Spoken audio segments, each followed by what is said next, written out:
Yes, ladies and gentlemen, request you to kindly please take your seats in the audience. Make yourselves comfortable and to also please place your mobile phones on the silent mode.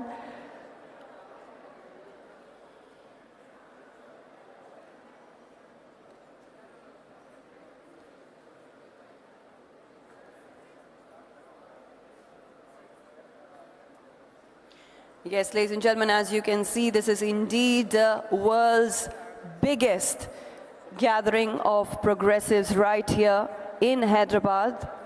This is the printer.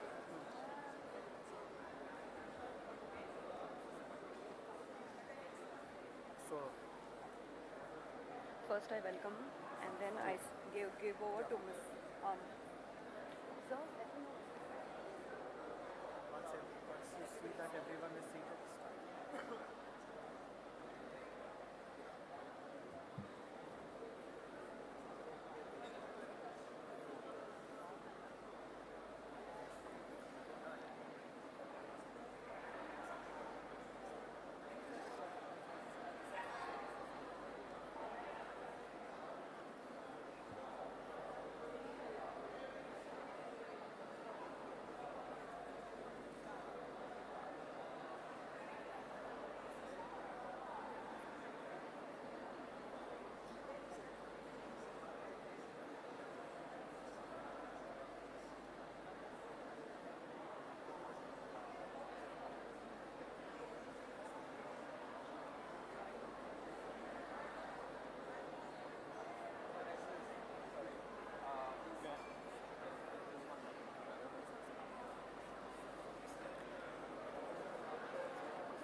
Yes, ladies and gentlemen, dignitaries, delegates, I request you to please be seated. There are so many of the delegates, dignitaries standing in the corner areas. I request you to kindly please take your seats, make yourself seated, as we will need, room and space for dignitaries to walk in. So I request you to kindly please clear the aisle areas and be seated. Please make yourselves comfortable. I request all the dignitaries to please clear the aisle areas as, yes, our chief guests, dignitaries will be walking in.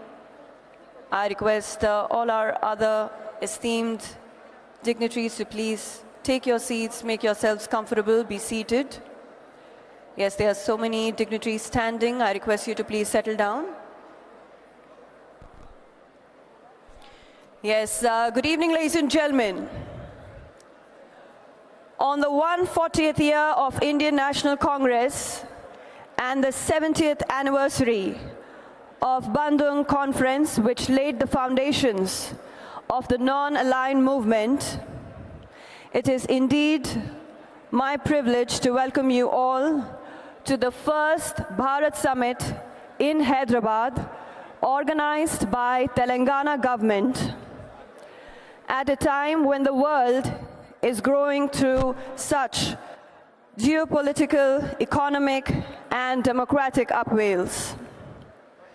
Today we have with us 100 progressive parties, almost 400 plus delegates, including the world's foremost thinkers, about 30 plus ministers, 50 senators and MPs, activists, all here under the leadership of Shri Rahul Gandhi ji, Shri Mallikarjun Kharge ji, and our Honorable Chief Minister Shri A. Revant Reddy Garu, and Deputy Chief Minister Shri Mallubatti Vikramarka Garu.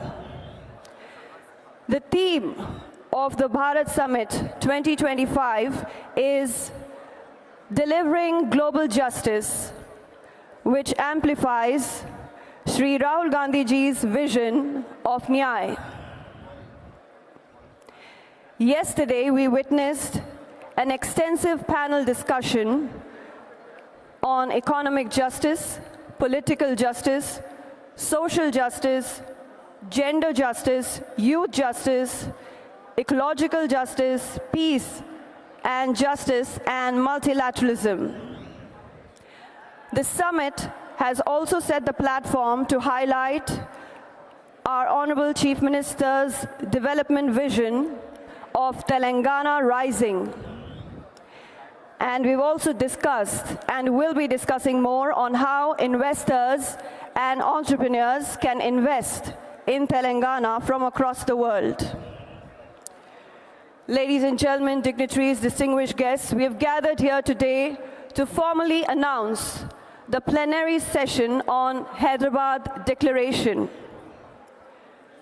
To begin with the proceedings, I request Ms. Anne Linde and Mr. Salman Khurshid to please step forward and introduce Hyderabad Declaration.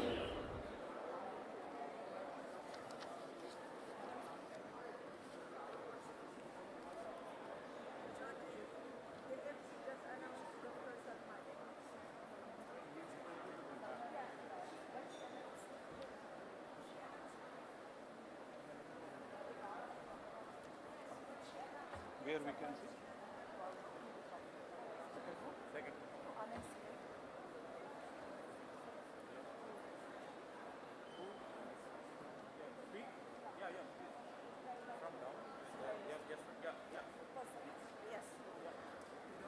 We don't have Dr. Salman. So maybe Yeah, Ms. Miss Anne, but let's wait for Dr. Salman.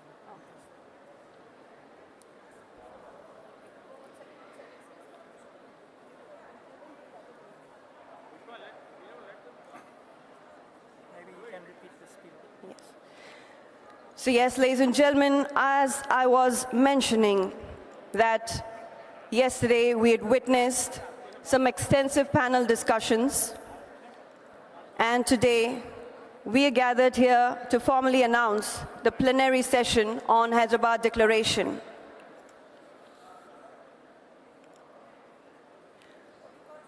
We have our eminent dignitaries present here on the dais, seated on stage, and we will be beginning with the plenary session on Hyderabad Declaration soon.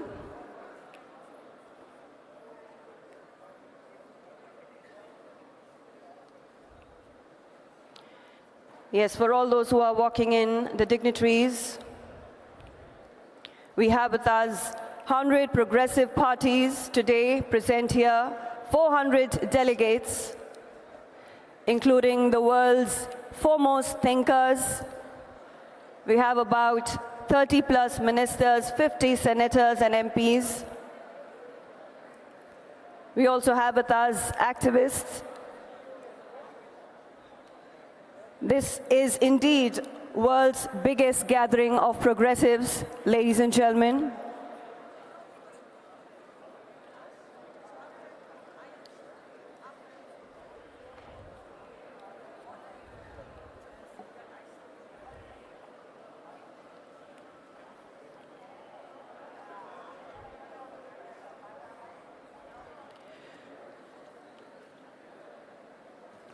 Ladies and gentlemen, today the world is at a crossroad. Democracy is being derailed. The world is reverting to primordial rules of statecraft. The world also seems to be splitting into spheres of influence and economic blocs.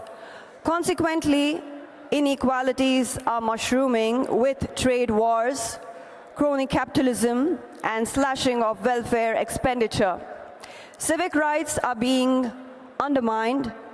The laws underpinning the liberal world order are being demolished.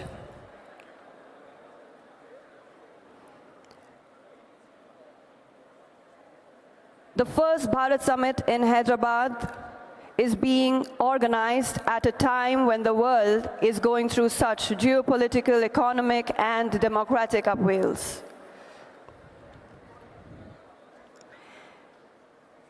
At such a time, India needs to once again show the world that there exists a middle and moral ground.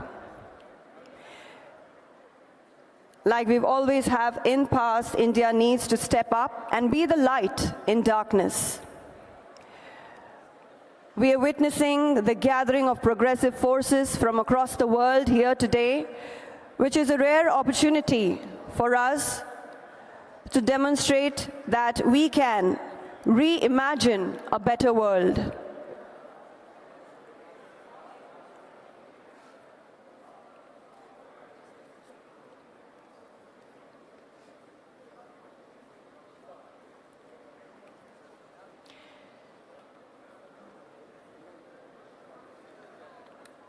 Ladies and gentlemen, through this first Bharat Summit here in Hyderabad, our leaders, Srimati Sonia Gandhi ji, Shri Rahul Gandhi ji, Shri Mallikarjun Kharge ji, we hope to start a global progressive movement. We want to show the world that Swaraj, Ahimsa, Satya, and Aparigraha are the only way to create a just and liberal world order.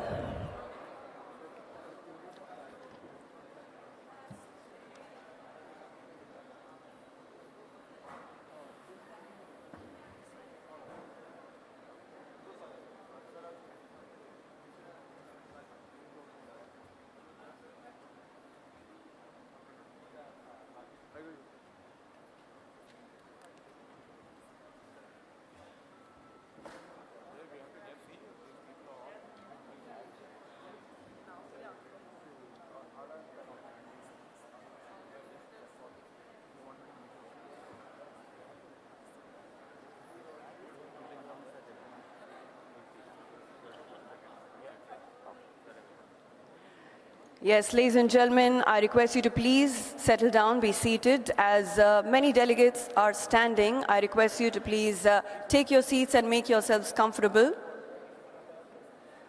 as this will also help us with the security measures. So I request you to please take your seats and to also clear up the aisle area, as our dignitaries will be walking in any time. So I request you to please clear the aisle area and be seated.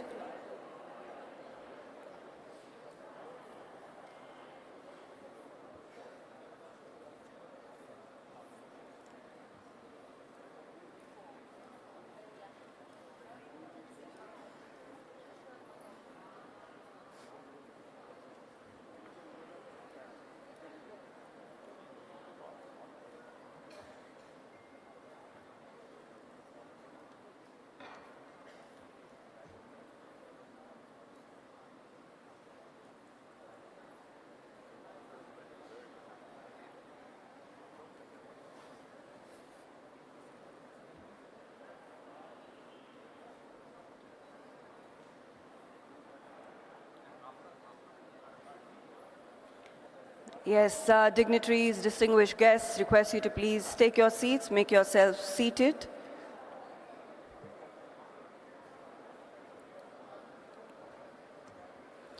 This is the 140th year of Indian National Congress and the 70th anniversary of Bandung Conference, which laid the foundations of the non-aligned movement. And we're here, ladies and gentlemen, at the first Bharat Summit in Hyderabad 2025, organized by Telangana government.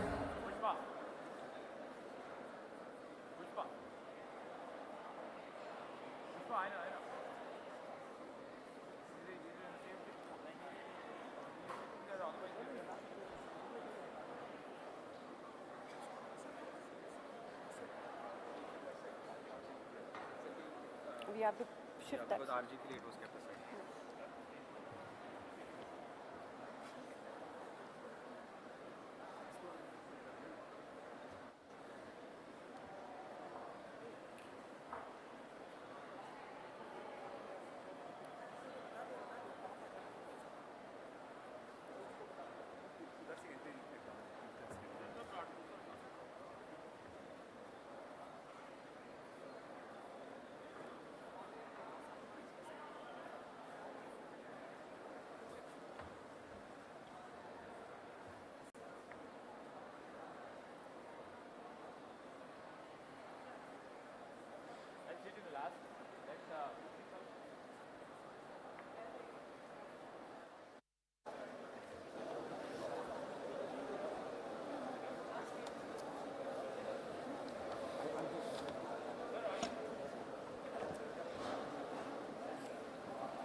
Test. Yes, dignitaries, delegates, and our distinguished guests, I request you to please be seated.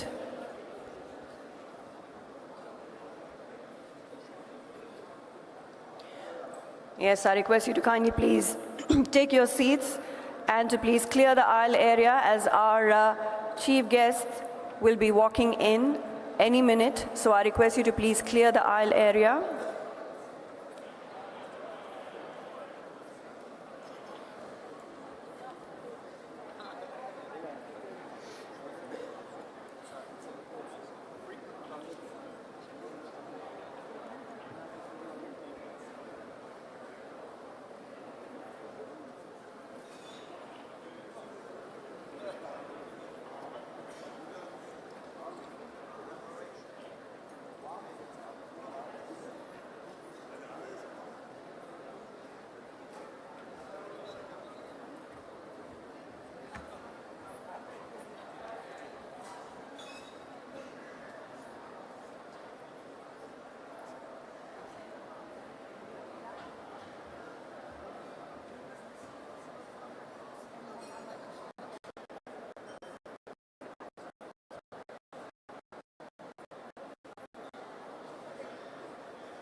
Yes, ladies and gentlemen, we will be witnessing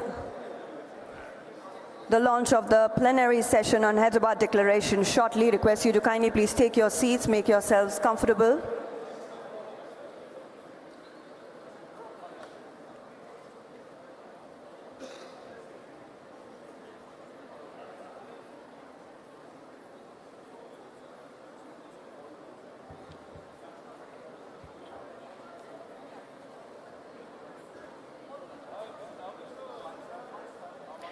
For the dignitaries and delegates walking in at the moment, good evening once again. On the 140th year of Indian National Congress and 70th anniversary of the Bandung Conference, which laid the foundations of the non-aligned movement, it is indeed my privilege to welcome you all to the first Bharat Summit 2025 here in Hyderabad, organized by the Telangana government. At a time when the world is going through such geopolitical, economic, and democratic upheavals.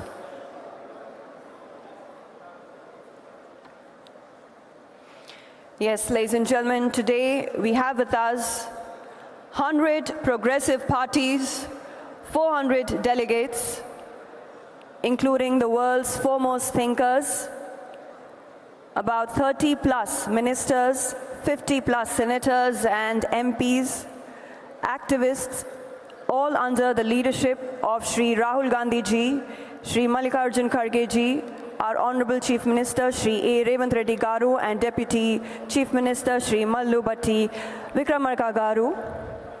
The theme of the Bharat Summit 2025 is Delivering Global Justice, which amplifies Shri Rahul Gandhi ji's vision of Nyay.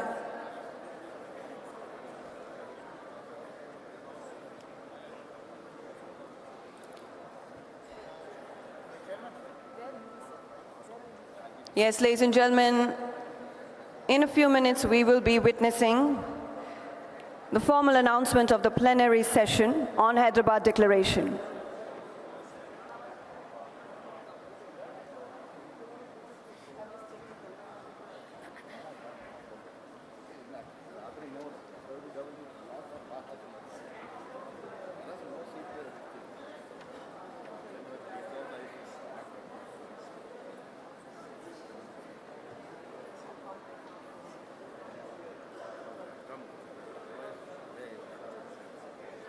Yes, I request all our dignitaries standing behind to kindly please take your seats. Make yourselves comfortable, all those who are standing behind. And I also request you to please give way for our members of press and media. I'd also request you, all the delegates standing, yes, in the back rows, to please be seated and give way to our guests and dignitaries walking in.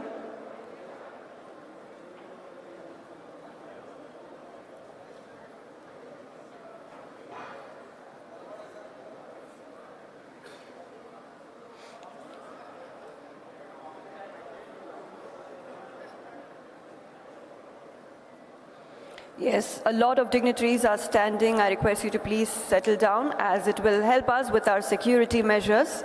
I request you to please remain seated.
Yes, I request all those who are standing, our dignitaries, delegates, to kindly please take your seats, make yourselves comfortable, be seated.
Yes. Yes, I have that.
Yes, ladies and gentlemen, as the media from across the world is capturing you, you may give your smiles, as this is indeed the world's biggest gathering of progressives.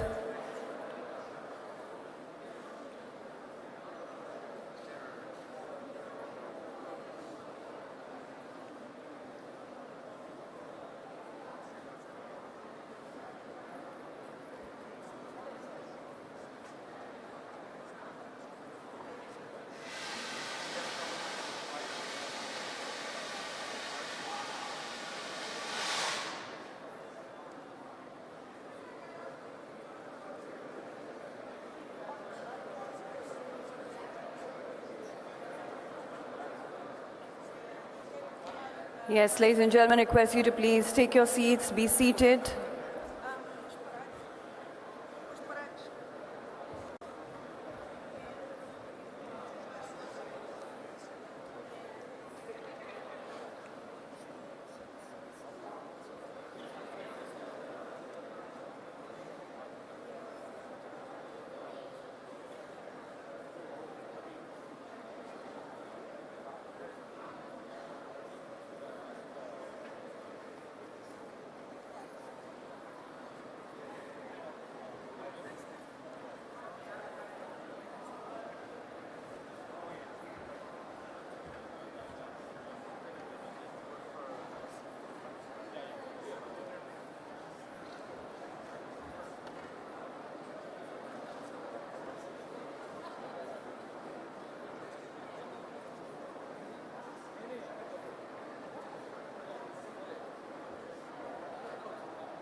Yes, ladies and gentlemen, we'll be shortly witnessing the formal announcement of the plenary session on Hyderabad's declaration. I request you to kindly please be seated, make yourselves comfortable. Any minute now, we will be beginning with the formal announcement of the plenary session.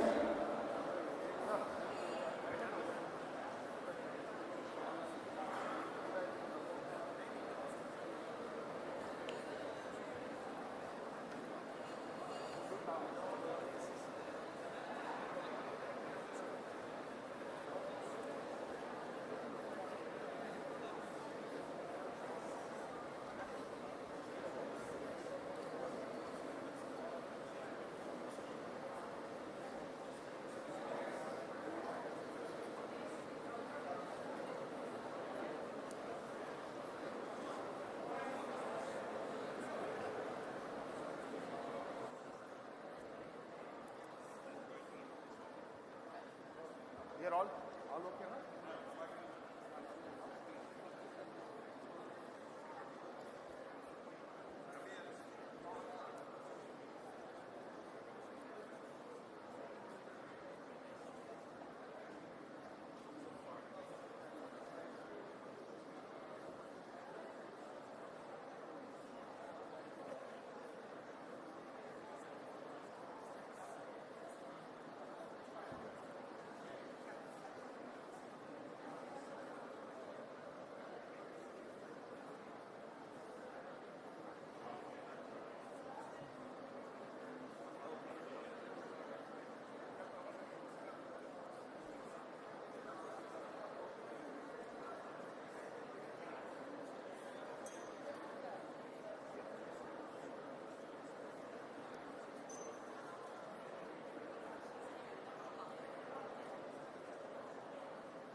Now we announce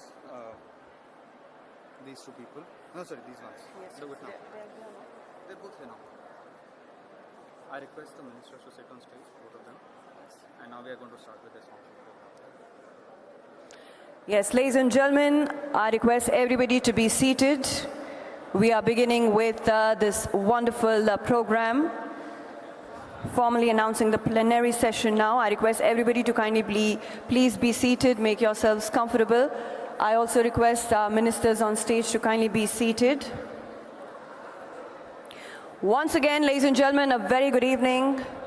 On the 148th year of Indian National Congress and the 70th anniversary of Bandung Conference, which laid the foundations of non-aligned movement, it is indeed my privilege to welcome you all to first Bharat Summit 2025 here in Hyderabad, organized by the Telangana government.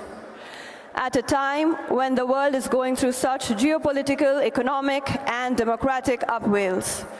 Today, we have with us 100+ progressive parties, 400+ delegates, including the world's foremost thinkers, about 30+ ministers, 50+ senators and MPs, activists, all under the leadership of Shri Rahul Gandhi ji, Shri Mallikarjun Kharge ji, Honorable Chief Minister Shri A. Revant Reddy Garu, and Deputy Chief Minister Shri Mallubhatti Vikramarka Garu. The theme of the Bharat Summit 2025 is delivering global justice, which amplifies Shri Rahul Gandhi ji's vision of Nyay. Ladies and gentlemen, we have gathered here today to formally announce the plenary session on Hyderabad Declaration. To begin with the proceedings, I request Ms. Ann Linde and Mr. Salman Khurshid to please step forward and introduce the Hyderabad Declaration.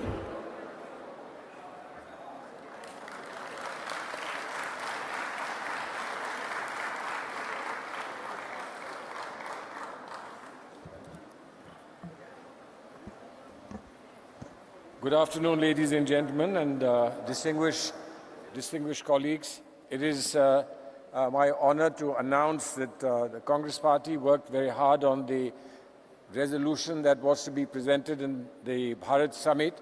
And the good news and the wonderful news is that the Progressive Alliance has enthusiastically supported the draft resolution that we placed before them.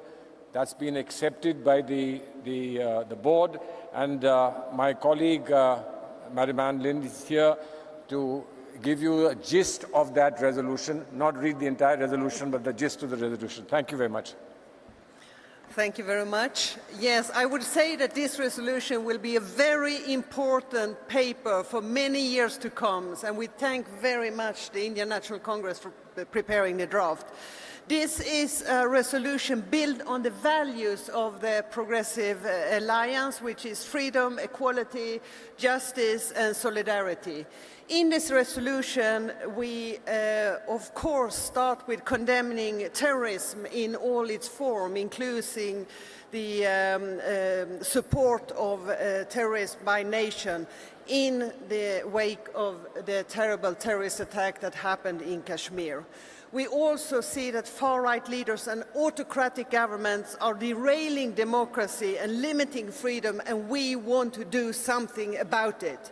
So in this resolution, we both talk about reshaping the economic paradigm to a more economic system that is driven by equity and equal opportunities. We also talk about how important it is to advance environmental justice, to have a global Green Deal that ensure a just transition for workers and communities, harmonizing economic restructuring with an environmental sustainability. Nowadays, it's not less important to talk about the values when it comes to gender equality and social inclusion. And of course, in this declaration, we will work to close pervasive gender gaps across every sector of the society, ensuring equal rights and opportunities for all. We also want to safeguard about the misogynist, discriminatory and violence attack on women, LGBT plus people, and minorities of public, private and digital spaces.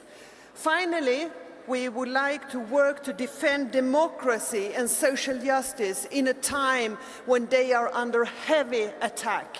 If someone is going to do something about it, it's us in the progressive movement. And this important summit, the Bharat Summit, is the starting point for a new drive for a just, inclusive work for freedom, equality, justice and solidarity. Thank you very much. Wonderful.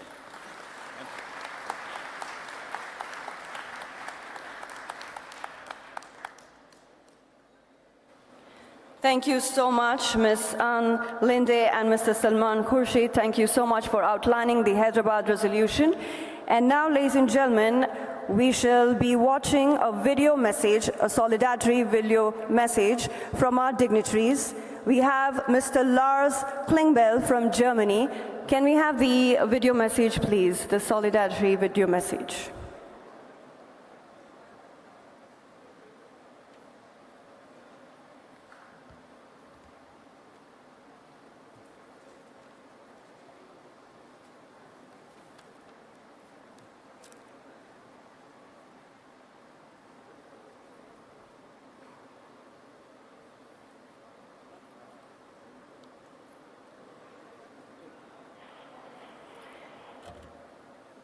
Yes, we'll have an audio-visual presentation showcasing the video message.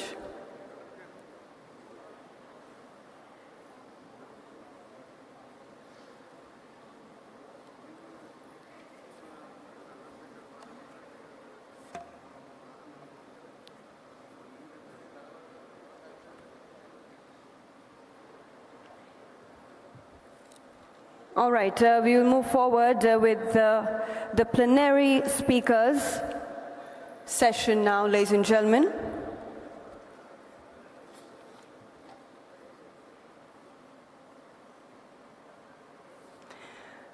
Yes, I request our plenary speakers, Mr. Bert Quinders, Ms. Monica Fain, and Mr. Giorgio Jackson to please step forward for the plenary speakers session.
Yes, ladies and gentlemen, in the meanwhile, before we tune into the video messages, I request our first session plenary speakers, Mr. Josh Osei, President Cameroon, to please step forward. Ms. Marina Hay, Vice President, National Union of Socialist Youth, to please step forward. And Ms. Jessica Ortega, Citizens Movement, Mexico, to please step forward for the session, the first session of plenary speakers.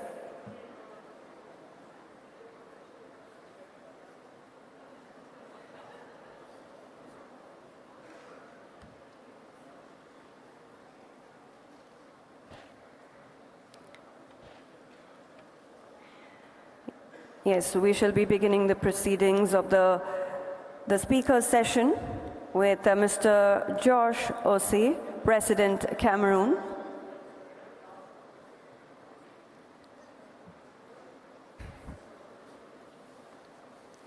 Thank you very much. Thank you. On behalf of the Progressive Alliance, I am... Can you? Okay. So on behalf of the Progressive Alliance, I am delighted and honored to welcome all here today. And I cannot leave without thanking the Indian National Congress for the great hospitality and the government of Telangana. And so I wish all of you a very successful plenary sitting. Thank you very much. Test, test. Yes, ladies and gentlemen, we welcome our leader, Shri Rahul Gandhi ji. Huge round of applause, ladies and gentlemen. Yes, the leader with a vision for future Bharat. And the man, ladies and gentlemen, the reason we've gathered here, yes, he has been the visionary, the leader, and also put forward this magnificent and wonderful world's biggest gathering of visionaries.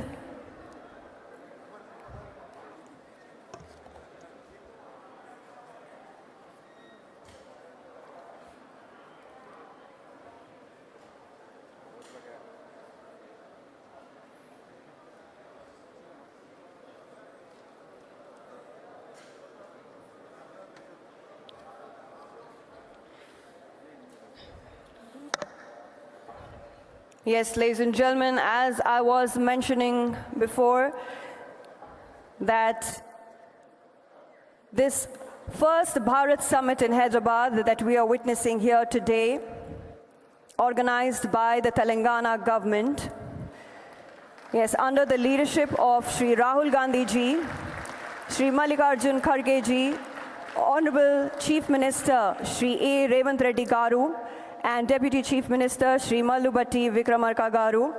Yes, we have our leaders here. The theme of the Bharat Summit 2025 is delivering global justice. We had Ms. Ann Linde and Mr. Salman Khurshid introduce the Hyderabad Declaration, and we've also, yes, heard Mr. Josh Osei, President Cameroon, speak to us. And now I would like to invite Ms. Marina Hay, Vice President in National Union of Socialist Youth, to please step forward and address the gathering. Yes, I request Ms. Marina Hay, Vice President in National Union of Socialist Youth.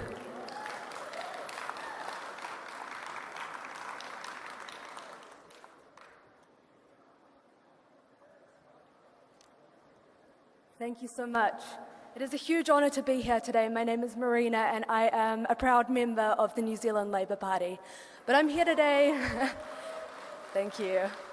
But I'm here today to represent the International Union of Socialist Youth, which was founded in 1907 to confront growing nationalisation and nationalism and militarisation, much like we face today.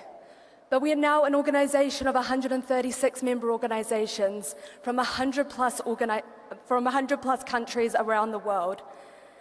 I've been very pleased today to see so many young people involved in this conference, and it's been an honour to have so many UC delegates represented across the panels.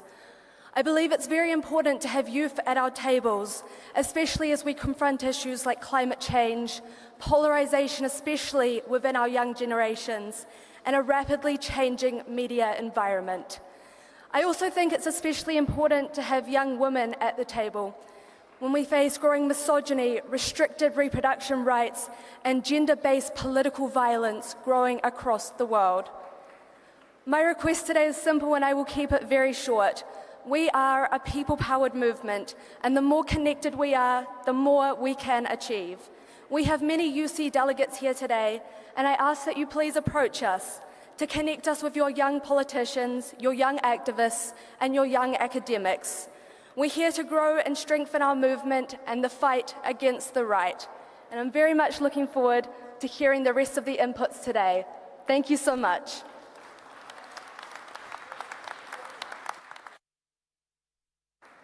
Thank you so much, Ms. Marina Hare there. Thank you so much for the remarks. I now request Ms. Jessica Ortega, Citizens Movement, Mexico, to please step forward and address the gathering. Ms. Jessica Ortega, ladies and gentlemen.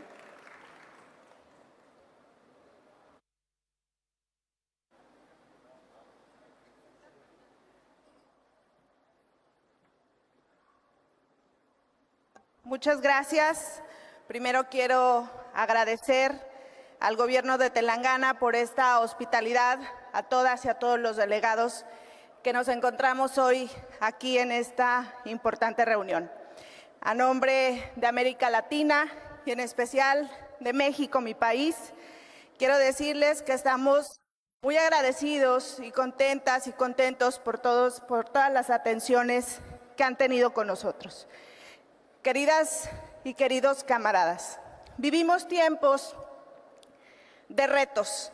Los partidos progresistas tenemos la responsabilidad histórica de unificarnos, de articular una agenda común, de mostrarnos como la mejor alternativa política para el mundo. Por eso reconozco este encuentro y deseo que todo lo compartido aquí tenga un gran beneficio. Gracias por todo. Mi reconocimiento a Macris Cabrera, al frente de la Alianza Progresista, por todos los esfuerzos que hoy se han generado. Muchas gracias y tengan buen regreso todas y todos.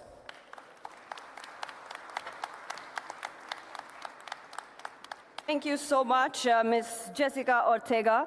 I now, ladies and gentlemen, would like to invite our Deputy Chief Minister, Shri Mallubhatti Vikramarka Garu, to please step forward and address the gathering.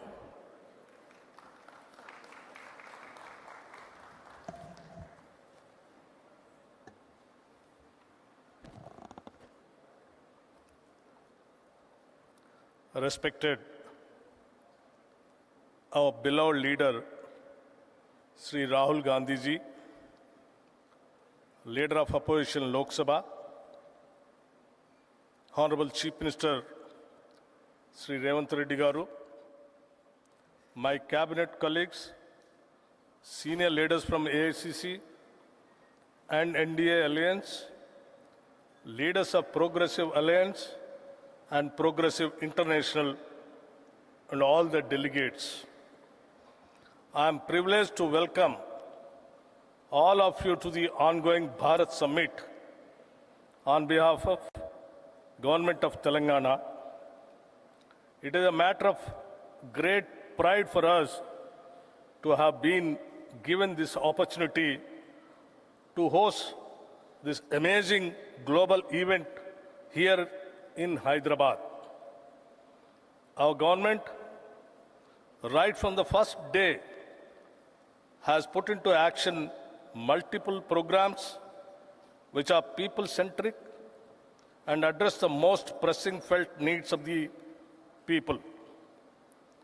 The presence of all of you here has given us the right platform not only to showcase what we have done, but also learn and imbibe the most practices of non-violence, freedom, peace, and global justice on the lines of Nyay, which is our leader, Sri Rahul Ji's vision.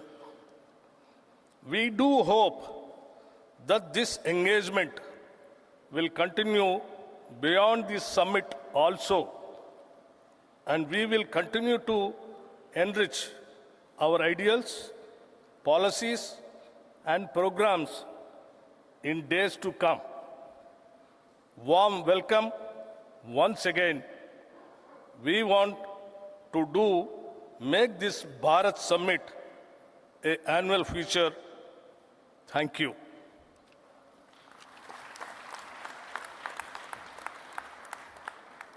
Thank you so much, sir, for the remarks, and thank you for the inspiring words.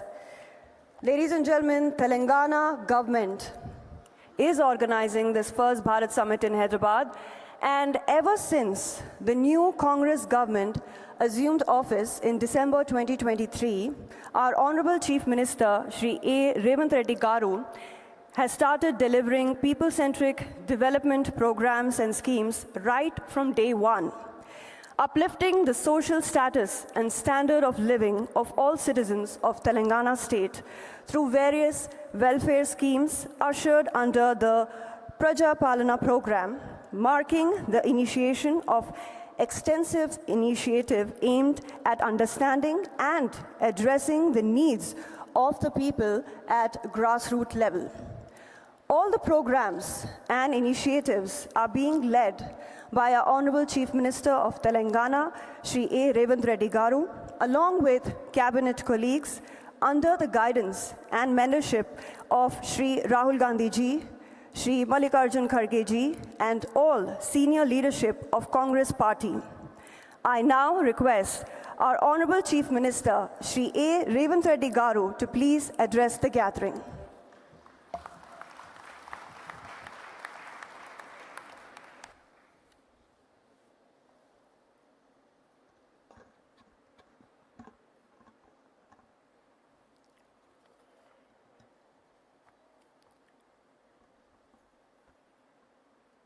Good afternoon, friends. It is an honor to speak at the Bharat Summit.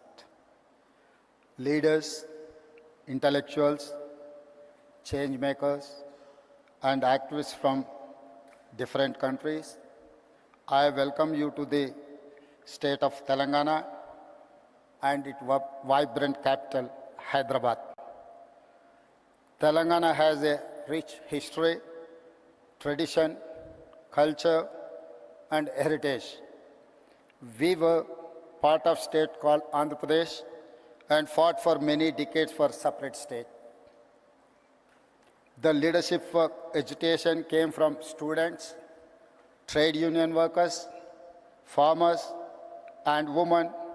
It's because of their fight we got separate state.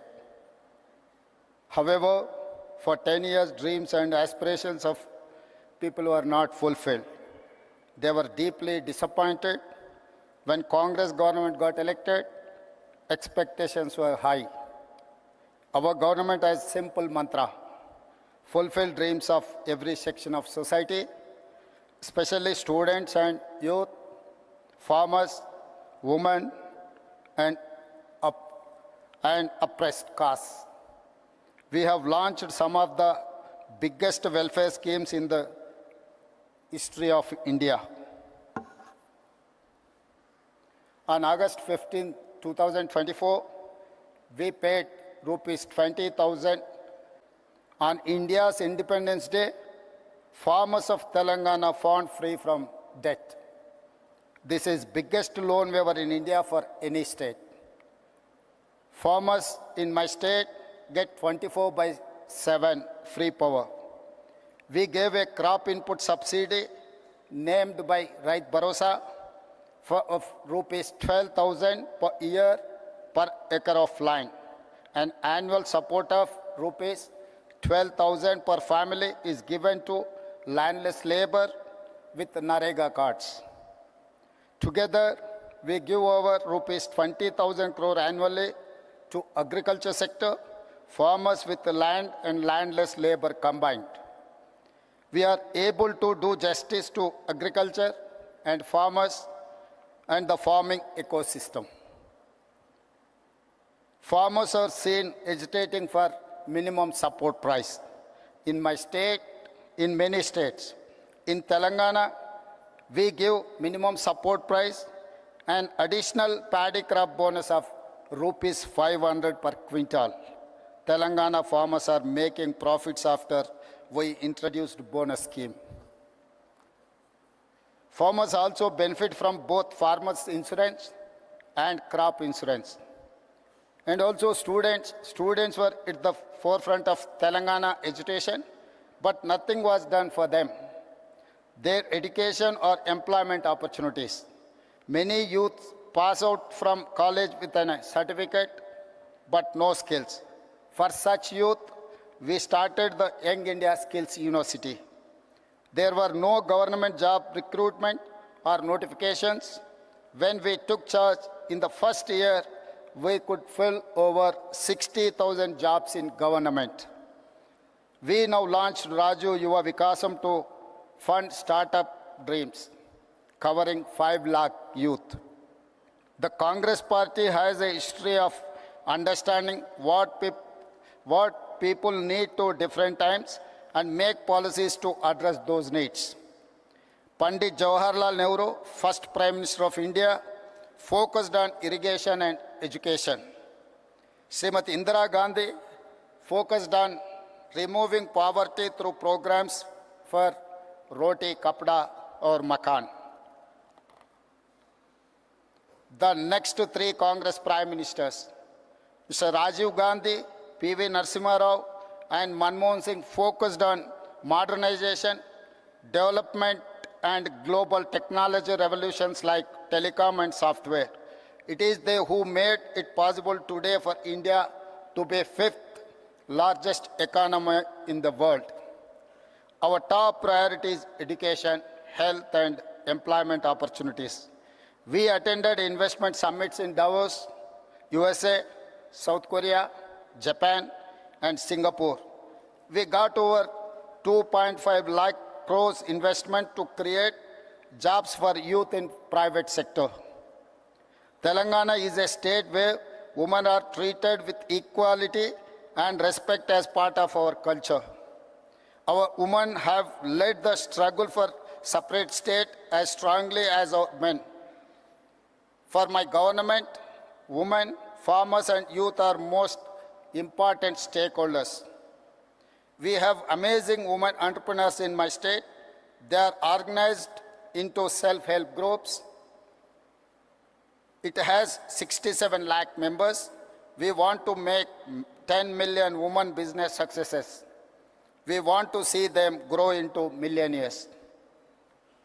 We have made these women owners of solar power plants, electric RTC buses, petrol bunks, and gave them shops in premium retail outlets. Today, they are earning more money than ever before. Today, our power distribution companies have signed deals with women solar power companies to buy 1,000 megawatt solar power. Women own 600 buses, competing with corporate transport firms.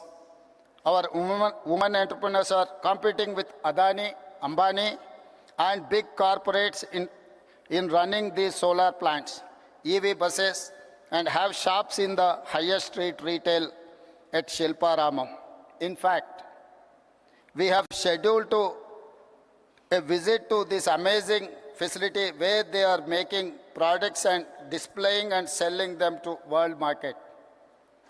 You will see their faces, happy and proud, because they own businesses next to top global companies like Microsoft, Google, HCL, Infosys, etc. House is a matter of pride, dignity and identity for every family. We want to make every woman in my state a house owner. As part of India Indirama Illu scheme, in first year, we have given 22,000 crore to 4,50,000 families to build their own houses. Today, women have free public transport in RTC buses across the state. So far, in 15 months, we have spent 5,000 crore on the free bus scheme for women. Women look after entire family, so we ensure best free rice through rations. Free domestic electricity and rupees 500 per gas cylinder. For our government, education and healthcare are top priorities. The Rajiv Arogyasri is one of the best universal healthcare support schemes, where treatment of up to 10 lakh is paid by government. We give financial assistance to citizens for healthcare through CM Relief Fund. In 1 year, we have given 1,000 crores so far. Water is our lifeline of civilization. We are regenerating River Musi, 55 kilometers long, cleaning a polluted river and bringing it back to life. We are doing it for the future to protect nature, regenerate water, ensure drinking water for the city, and protect people from pollution. We have studied river and waterfront development in many cities, including River Hudson in New York, Thames in London, Sumida in Tokyo. Muse will become biggest attraction of our city in the future and create thousands of jobs. Infrastructure is crucial to fight poverty and create wealth for all. We are undertaking many infra projects to make Hyderabad a top global city. We are building future city, a 30,000-acre world-class city, a regional ring road of 370 kilometers long, and expanding our metro railway. You must have visited Charminar, Golconda Fort, Makkah Masjid, Hussain Sagar Lake, and Buddha statue. In times ahead, we will add many modern marvels. We are combining and balancing between needs for investments, jobs creation, economic growth, and welfare and environment for good governance. Our approach is simple: increase government revenue to share with the poor people. We are transparent and proactive in reforms. For example, we are setting up a gig and app workers' welfare policy. We have shared draft policy in public for feedback and suggestions.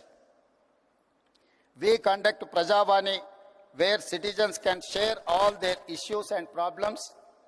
Every week, officials, MLAs, MLCs, ministers, and chief minister listen to people's grievances, address them. We have a portal to monitor entire program transparently. I am proud to share Telangana is the first state in India to conduct a caste survey. For nearly 100 years, no one conducted it. The empowerment of BCs is part of Telangana model. It is a reason why Telangana is rising. It is the reason why Telangana is a role model for OBC empowerment. We are first state in India to subclassify quota for Dalits to fulfill their age-old demand. Now, 15% SC quota is subdivided among subcastes. We are proud to say Telangana is rising because of Dalits are rising. I am delighted to share that Telangana is the first government to recruit third gender in our government as part of traffic police force. We will take them into other departments too. Implementing welfare, ensuring infrastructure and investment to create jobs and wealth, transparent governance and removing corruption is the hallmark for our government. We are already seeing results. Fastest growing economy with social justice, highest per capita income, fastest jobs creation, lowest inflation, best policing, highest own tax collections, rapidly emerging as a hub in many sectors like global competency centers or otherwise GCCs, EVs and data centers. Our work has started. We have to do a lot more. I invite all of you to please join this mission to change lives of people positively. You must use your experience, knowledge, skills to share the Telangana rising story and give us inputs to do better work. Tell the world what you have seen and witnessed. Tell the world about our vision, our work, our achievements, the transformation and people's views. Become the brand ambassadors of Telangana Rising. I wish you all wonderful time at Bharat Summit. Thank you. Thank you very much.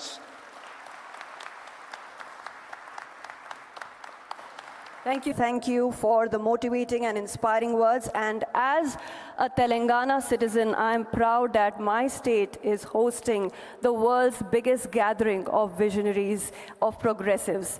And yes, I'm sure that with our Honorable Chief Minister's development vision of Telangana, Telangana Rising, we will definitely be attracting a lot of investors and entrepreneurs from across the world. Ladies and gentlemen, as I mentioned earlier, the theme of Bharat Summit 2025 is delivering global justice, which amplifies our leader of the opposition, our beloved leader, Shri Rahul Gandhi ji's vision of Nyay. So I now request Shri Rahul Gandhi ji to please address the August gathering.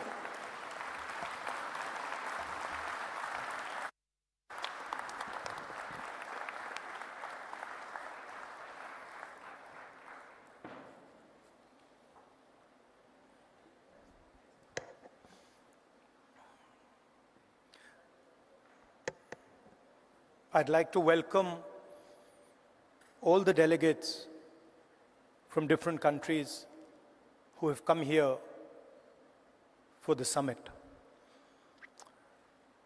I'd also like to begin by thanking you for standing in solidarity with us against what happened in Kashmir a few days ago. I apologize. I was supposed to be here yesterday, but I was forced to cancel my visit here yesterday because I had to go to Kashmir and meet some of the injured people. I'd also like to thank Revant Reddy ji and the Telangana government for hosting this wonderful summit.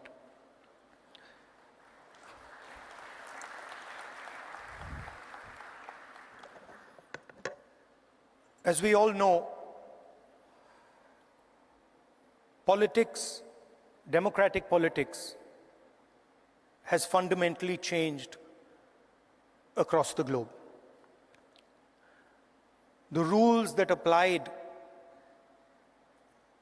I would say, a decade ago, simply don't apply anymore.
And so I started to listen. And I realized, halfway through that walk, I realized that actually I had never ever listened before. And in fact, I didn't know how to listen. I knew how to speak, I knew how to think, but I didn't actually know how to listen to people. What do I mean by that? Whenever somebody was speaking to me, I would have a conversation going on in my mind. I would be listening, and at the same time, I would be talking. Relatively quickly into the yatra, the talking completely stopped. And all I was doing was listening to the people who were coming next to me. And I discovered that there is a completely different way of communicating with people, a much more powerful way of communicating. And that way involves me or us becoming completely silent and listening deeply to exactly what it is they're trying to say. I'll give you an example. The one that really struck me. We were walking. It was early morning, it was still dark. And this woman came running towards me, and she held my hand. And the moment she held my hand, I felt fear in her hand. I didn't say anything. And I asked her, what's happened? And then she started. And she said to me, I've come here to walk, but I have to go back. I have to go back quickly. I said, why? She said, because my husband is beating me. My husband is thrashing me, and I have come here to this yatra. And then I said to her, I said, what do you want me to do? And she looked at me, she says, I don't want you to do anything. I just want you to know that this is happening to me. And the moment she said that, her hand completely relaxed. And I realized that it was as important for her to be heard, for me to understand and us to understand exactly what it was that she was going through. That was as important as any action we could take. And in 1 second, she transmitted to me what millions and millions of women go through in their homes. So our opposition really does not know how to listen, because they already have all the answers. They know exactly what is supposed to be done. And this is completely flawed, because it is the people who know what has to be done. And if there is one thing that we have failed at with all the social media and all the modern communication methods, it is that we have, as politicians, failed to deeply listen to what our people are trying to tell us. And this is the space where we can really operate, because our opponents have completely vacated this space. They're not there. They don't exist there. The second thing I learned, even more powerful than listening properly, on the yatra, it suddenly struck me. Something struck me that when it comes to people I'm close to, my mother, my sister, my friends, I'm very comfortable using the word love. And it struck me that I'd been in politics since 2004. And I never ever used or expressed love to anybody. So I was saying to people that I want to help you. I was working hard to help people, but I was not expressing the reason I was working. And so on the yatra, I started to do so. Little girl came up to me running, and she said, "Uncle, I love you." And I was like, that's interesting. Why have I never said this before?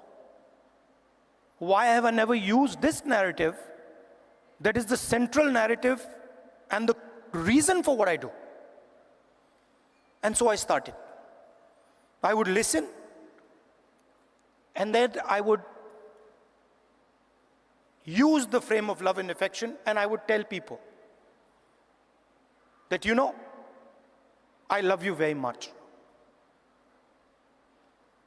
And something quite amazing started to happen. Till the yatra, I never used the frame of love, and nobody else used the frame of love. So I didn't have people coming up to me and saying, "I love you." And since I started using the frame of love, since I started saying to people these sort of uncomfortable words, that listen, I love you and that's why I do what I do, that's why I work, suddenly they started to respond. And today, in public meetings, on the street, people will stop me and say, "We love you, I love you." And the powerful thing about that is it starts the conversation at a place from where it's very, very easy to operate. Often we think that we are going to connect to people indirectly through policy, through the future. We'll help you with your children's education. We'll help you with finance. And there's a place for that. But there is also a way to connect directly to the persons present. Directly saying to them that the reason I'm standing here and the reason I'm doing what I do is because I have affection, love and affection for you. And it has completely changed my politics. It has made my life so much easier. It has made my ability to connect with people so much easier, I cannot tell you. On the yatra, we got a slogan. The slogan in Hindi is "Nafrat ke bazaar mein mohabbat ki dukaan," which people who understand Hindi will translate. But what it basically means is that in a marketplace of hatred, you are opening a shop of love. Now, this slogan became very, very powerful in India. The idea that no matter how much hatred someone spreads, the biggest and most powerful way to disrupt them is not to copy them, not to argue with them, not to fight with them, but right in front of their hatred, to place the idea of love and affection. So that, I think, is a framework, a potential framework for our politics. We can disagree on policies. In fact, I'm sure that every single one of us will disagree on some policy matter or the other. But the lens we use, we can all agree on. Their lens is hatred, their lens is fear, their lens is anger. Fear leads to anger, ossified anger is hatred. And our lens should be that which cuts their lens. Our lens should be love, our lens should be affection, And our lens should be listening to the wishes and the will of the people we are supposed to represent. I'd like to thank all of you for coming here. It's an honor for me to listen to what you're saying, to work with you, and I'm confident that this summit will generate the ideas that we need to build a new politics in India and the rest of the world. Thank you very much.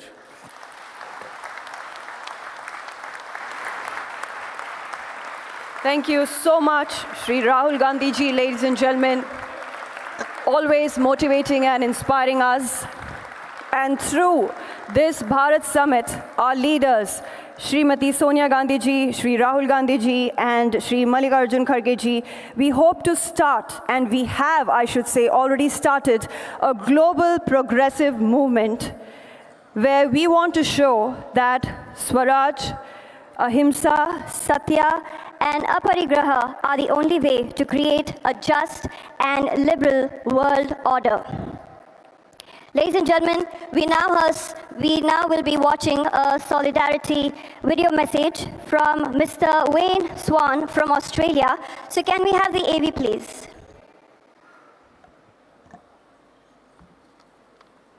My name is Wayne Swan. I'm the President of the Australian Labor Party, and I wish you all a very, very successful conference. As Social Democrats, we all believe in the power of public policy to change people's lives forever. Our central purpose is to address economic injustice, wherever it is and for however long it takes. We know that without greater economic equality, it gets harder and harder to address racial and gender equality. In an era of hyper-individualism and the power of oligarchs, it gets harder and harder for us to secure economic equality. Our commitment must be to solidarity. We need to recognise that each of us have a stake in each other's success. To win the battle of ideas, we need a dedicated party organisation. Party activism has never been more important, particularly with the rise of fascism and the power of oligarchs in countries like the United States. Around the world, democracy is in decline. The far right is on the march. It's within our power to resist these trends and to build a new social democracy that will deliver greater equality and justice for working people. In the United States, we see a government of billionaires, for billionaires, and by billionaires. Democracy in that country is under threat. And around the world, we see the survival of the fittest mentality emerge from the far right. My message today is that we can defeat the oligarchs, we can defeat the far right if we have the right set of policies and the right amount of activism. There is no substitute for a dedicated party organisation and a policy platform that appeals to working people. And no policy objective is more important than making sure that everyone has the capacity to work and has the security of a social safety net, particularly in health and education. So our challenge is to connect, to motivate our members so that we can build a fairer society and a more prosperous economy. So much, Mr. Wayne Swan there. And now, ladies and gentlemen, we have a solidarity video message from Mr. Lars Klingbeil from Germany. So can we have the AV, please?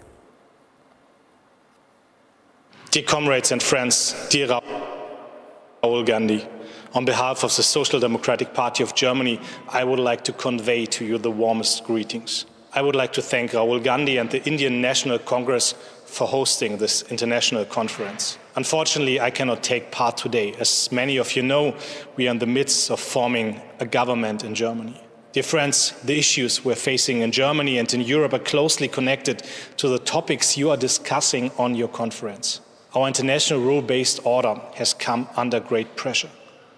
Almost on a daily basis, we are witnessing attempts to disrupt, to undermine, and to circumvent the rules, values, and institutions that define and structure the very ties that bind us together in this world. Unfortunately, we are witnessing the increased questioning of these achievements. Threats, blackmail, and strong armed tactics are replacing negotiations and the belief in corporations and the search for common interest. Attempts are being made to replace the rule of law with the rule of might. These developments must be stopped. We need to return to the universal acceptance of the rule of law. We need to strengthen and improve the institutions of our international rule-based order. Dear Rahul and dear friends from the Indian National Congress, I would like to thank you for organizing and hosting this international conference. In the face of recent developments, an international conference that aims to discuss how to deliver global justice is more than timely. I take it as a sign for hope that members from Progressive Alliance, Progressive International, and a delegation from the Socialist International are convening together on this weekend in India. This conference and the work you are doing is vital to find the answers to the pressing questions of our time. In order to battle the rise of right populists, we need progressive, democratic, and social responses. Dear comrades, this conference is an important step to the right direction. I look forward to further strengthen our cooperation. Let us contribute to a world that is safer, more just, and enables us all to live in dignity, prosperity, and peace. I wish you a successful conference. Thank you so much, Mr. Lars Klingbeil there. And now, ladies and gentlemen, we have our distinguished international leaders here present, and I will be introducing them onto the stage to speak to all of you. So I now request Mr. Giacomo Filibeck to please step forward and address the August gathering.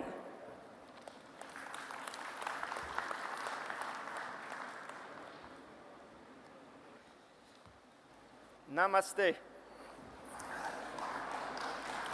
Leader of the opposition, Rahul Gandhi, Chief Minister, members of the Indian National Congress, members of the Progressive Alliance, fellow progressives. Before I begin, allow me to express on behalf of the Party of European Socialists our heartfelt condolences for the tragic loss of life in the Kashmir region. The grief of the families, the pain of communities must not go unnoticed.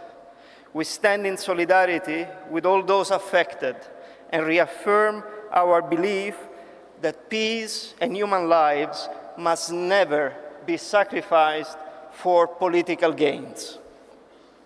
As we speak now, in these very hours, in my hometown, in Rome, the funerals of the Holy Father, Pope Francis, are taking place. More than 140 heads of governments are coming in Rome to pay respect to the late Pope Francis. However, I doubt that all of them have understood or shared his main message about human dignity in this planet. We talk about global justice here. The message of Pope Francis is that there cannot be peace, there cannot be human dignity, there cannot be solidarity without justice. And we hope that his legacy and his ideas will resonate, especially in all those attending the funeral today.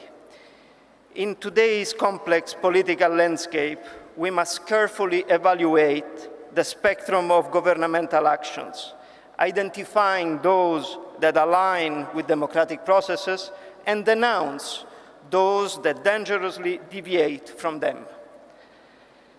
As you all know, because you are all involved in politics, there are political decisions taken by our adversaries in government which we can disagree with, and yet we can understand them. Some of their policies may be damaging, and yet we know where they come from. Some of their moves and tactics would be seen as despicable, and we would challenge them, demanding corrections. And yet, we could consider them a tolerable part of the alternance of power dynamic in functioning democracies. But then, there are some policies, some decisions, some actions, some narratives that are beyond our understanding. that are destroying the very fabric of our democratic societies and that are beyond the human logic. In these very days and in the recent years, we have witnessed a multiplication of those actions in many corners of many regions of our planet. Our task is to call those actions by their names, as criminal as they are. If we fail to denounce those actions, we will be accomplice in normalizing practice that prevent from the start any attempt of achieving social justice. Few examples. Can there be social justice in Turkey if academics, journalists, politicians are in prisons, where political plurality, a key component of democracy, is under attack, as it has been shown in the case of the arrest of Saladin Demirtas, the leaders of the Kurdish minority in 2016, or the very recent arrest of Imamoglu, the mayor of Istanbul, who was said to be the real challenger of Erdogan and the winner of that competition. Can there be social justice under those conditions? Can there be social justice in Serbia, where corruption practices have caused the death of normal citizens on their way to work and school, and where after months of impressive and massive protest, the government of Vučić refuses to take responsibility for their actions and their wrongdoing? Can there be social justice in Ukraine? If your country is invaded, civilians are killed indiscriminately, women raped, and kids kidnapped. Could there have been social justice in the Philippines, where under Duterte, thousands and thousands of human beings have been killed with the extrajudicial killings for their presumed alleged war on drugs? Can there be social justice in Argentina, with Milei right-wing libertarian and ultranationalist government increasing inequality and poverty in the country? Can there be social justice in the African Central Republic or in Zimbabwe, where both governments are muzzling the opposition? Can there be social justice in Tunisia with Sayed, when political opponents are incarcerated and political plurality is under attack? Can there be social justice in Nicaragua under Ortega's regime, when reforms of the constitution are tailor-made for the presidential marriage? And can there be social justice in the Middle East, where the entire population of Gaza is risking to be annihilated? Don't get me wrong here. We denounced the 7th of October terrorist attack as the most inhuman one we have seen in that region. And yet, you cannot respond with an equally inhuman strategy, attacking and targeting women, children, elderly, without discrimination. This is not what we expect from a democracy. And to conclude, even if the list is long, can there be social justice in the United States, where Trump systematically undermines democratic institutions by challenging the independence of federal agencies and free media? What was once considered a global model of democratic governments has devolved in a troubling narrative of institutional erosion and democratic backsliding. Comrades, as I said, this list can be longer than that, but we don't have enough time at disposal. But I know that all of you know yourself what and which countries I'm referring to, because you all have witnessed, in one way or the other, forms of injustice in your country. And if it was not in your country, it was in the neighboring country. And if it was not the neighboring country, it was in the region of where you stay in this world. The perpetrators of injustice in our systems are nowadays aligned, and they cooperate with each other. They speak the same language, and it was very eloquently said by the leader of the opposition, Rahul Gandhi, of hate and discrimination. We must dismantle the fear of the other and replace it with a narrative of unity, dignity, and shared progress. For all these reasons, it is of utmost importance that we all mobilize as progressive forces in unity around the world.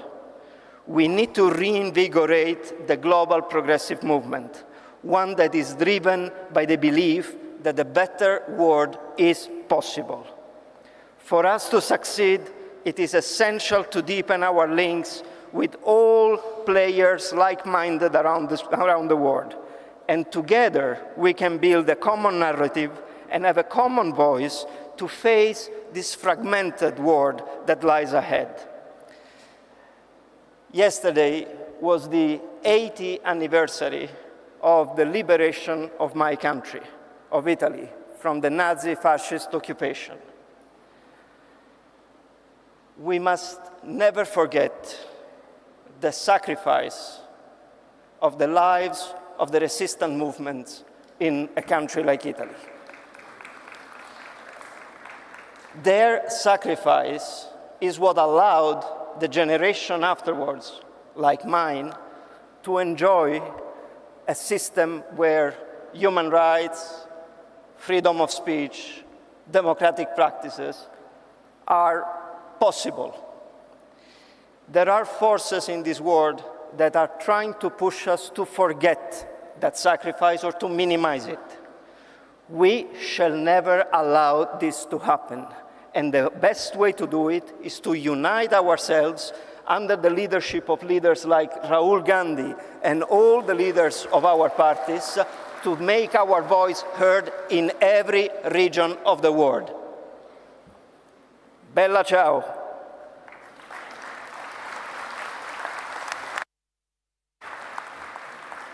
Thank you so much. Giacomo Filibeck, ladies and gentlemen.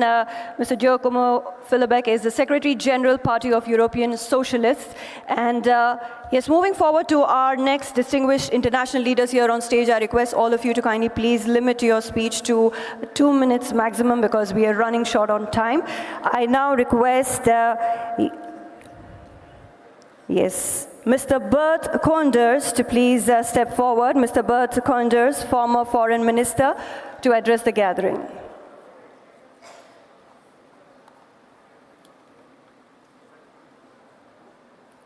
Yes, I now request Mr. Bert Koenders, former Foreign Minister, to please address the gathering. And I also request you, sir, to please limit your speech to maximum 2 minutes. Thank you very much. Thank you, sir.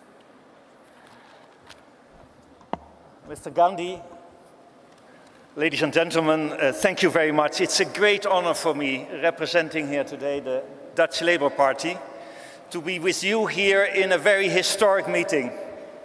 This is, I think, almost 80 years after the importance of this country and later on the Bandung Conference. And we have been inspired, I think, at the time by the leaders of the past, of thinking about how we could build an order in the world that was more equitable and just. And I think the Bandung Conference has to give an inspiration, not only for new politics in our countries, I think it's extremely important, but also about a new arrangement in our world, which is polarized, which is characterized by disrespect, by unilateralism. I'm limiting myself to 2 minutes, so let me give one plea. It is very urgent in a time of beggar thy neighbor policies, of unilateralism, of inward-lookingness, that together the spirit of Bandung is coming back, inspired by your party, as a force for the Progressive Alliance to work on a new deal between the South and the North. India can be in the lead, Europe can be in the lead. We need a real deal for respectful multilateralism, not only in terms of justice and human rights. I think it's absolutely key. It was just mentioned. Thank you very much. We're in a time of repression, of respect of human rights. Never have been so many people and journalists being killed around the world. But it's also about an equitable economic order. And I think in that respect, the big announcement we're going and have made today on a new beginning for international justice should lead to concrete action. And thank you very much, all of you, in this great city of Hyderabad, to create a new Bandung.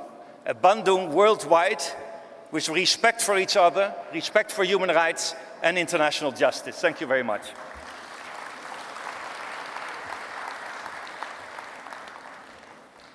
Thank you so much, sir, and appreciate it for keeping it short. I now request Ms. Monica Fain, President Socialist, to please step forward and address the gathering.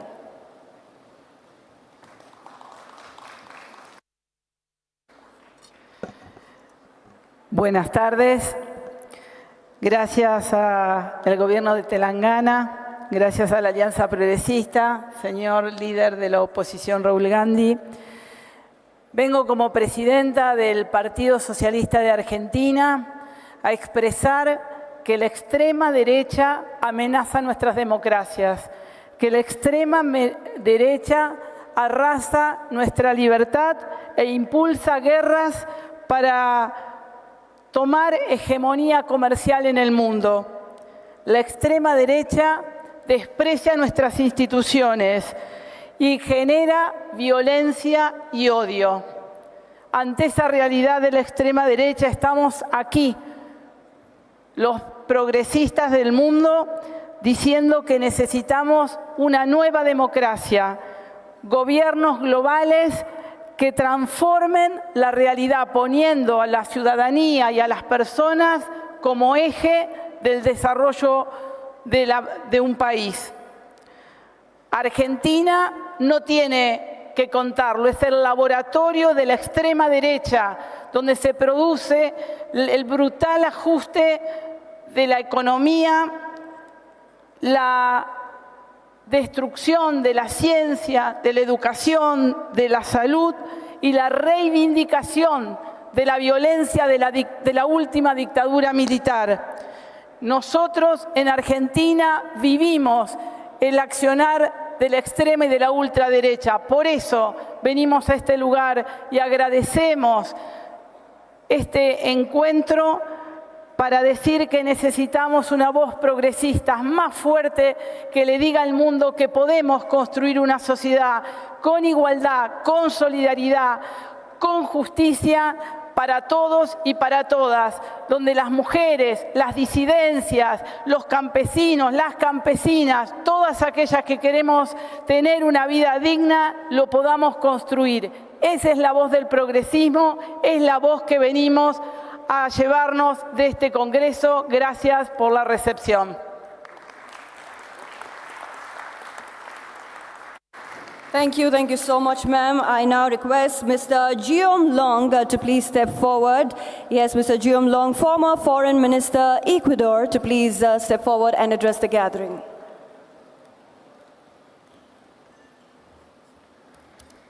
Thank you very much. I'd like to thank the government of Telangana for its very generous invitation, thank the Congress Party for hosting us, and thank the Progressive International. Thank you, Varsha, for bringing such a great delegation of 12 countries. It's a real honor for us to be here. And of course, I'd like to express my heartfelt condolences to the people of India, my sincere solidarity for the terrible, tragic attack that occurred this week in Kashmir. This is 70 years since the Bandung conference, this week. And in the very little time I have, I would like to ask the following question. How is India going to position itself? And more importantly, how is the Congress Party going to go forward in terms of its vision for internationalism? What is its foreign policy doctrine going to be? We've heard here that we're facing a unique historical moment. We're facing the onslaught of exceptionalism, what I would call a reactionary international, which of course we have to contest, we have to fight through a progressive internationalism. This requires collective action against divide and rule, against the race to the bottom, which is often privileged by this emphasis on bilateralism, the bilateralism of the deal, whether it's an artful deal or not an artful deal. The bilateralism in order to maintain a symmetry, often between global north powers or superpowers and global south countries. A progressive project must have an international project at its core. And this is a crucial element, because in this conference here and this morning, we've heard many wonderful policy initiatives. This morning we were in there was a great workshop on how new laws for gig workers have been introduced, first in Rajasthan, then in Karnataka, and now very soon in Telangana, and we celebrate this. And there are all sorts of fantastic domestic policies that have been proposed here. What about international policy? What is the internationalist project of the Congress Party going to be? Is it going to be the legacy of this wonderful picture of the Bandung Conference 70 years ago this week with Nehru, Nkrumah, Nasser, Sukarno and Tito? Or is it going to be an India that is just used as a bulwark of the West against China? Is it going to be an India of bilateralism? Or is it going to be an India of multilateralism, of collective action? An anchor in the global South to fight some of the great abuses of the current system of international governance we are often victim to. The Indian National Congress is heir to the historic legacy of Bandung. In Latin America and in the global South, it is this legacy from this party we most admire. It is this legacy from this party that I teach my students. What is it going to be? A Congress party from the global South? A Congress party seeking to harness collective action?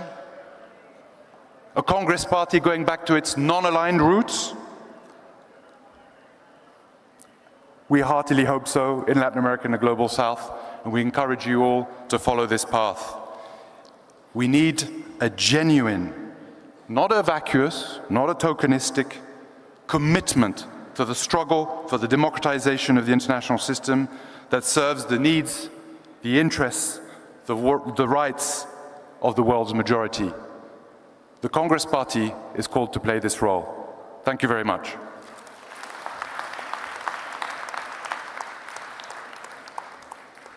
Thank you so much, sir. I now request Ms. Clara Lopez Obregon, Senator and former Labor Minister of Colombia, to please step forward and address the gathering.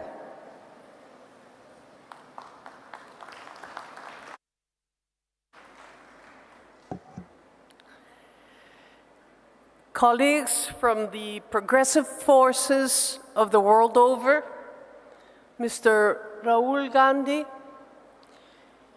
your words with that meaningful lesson of replacing or confronting the new politics of hate with the politics of love is the right way forward. In Colombia, our president, Gustavo Petro, too, has the politics of love and has life at the center of all his preoccupations. In the spirit of Bandung and as members of the Global South, we must once more decide not to be for or against any great power, but rather in favor of world peace, democratic values, human rights, global justice, and equitable development. May the Bharat Summit signify the unity of all progressive forces with the common goal of social justice in a world that once more faces the East-West divide and the challenges of intolerance, terrorism, and genocide, which we wholeheartedly condemn and express our solidarity for the happenings recently that have affected India and the world over. Let us lead the way and walk together, respecting our differences and sharing our strengths for the common good. Telangana has given us great examples, and thank you for your generous hospitality. Thank you all.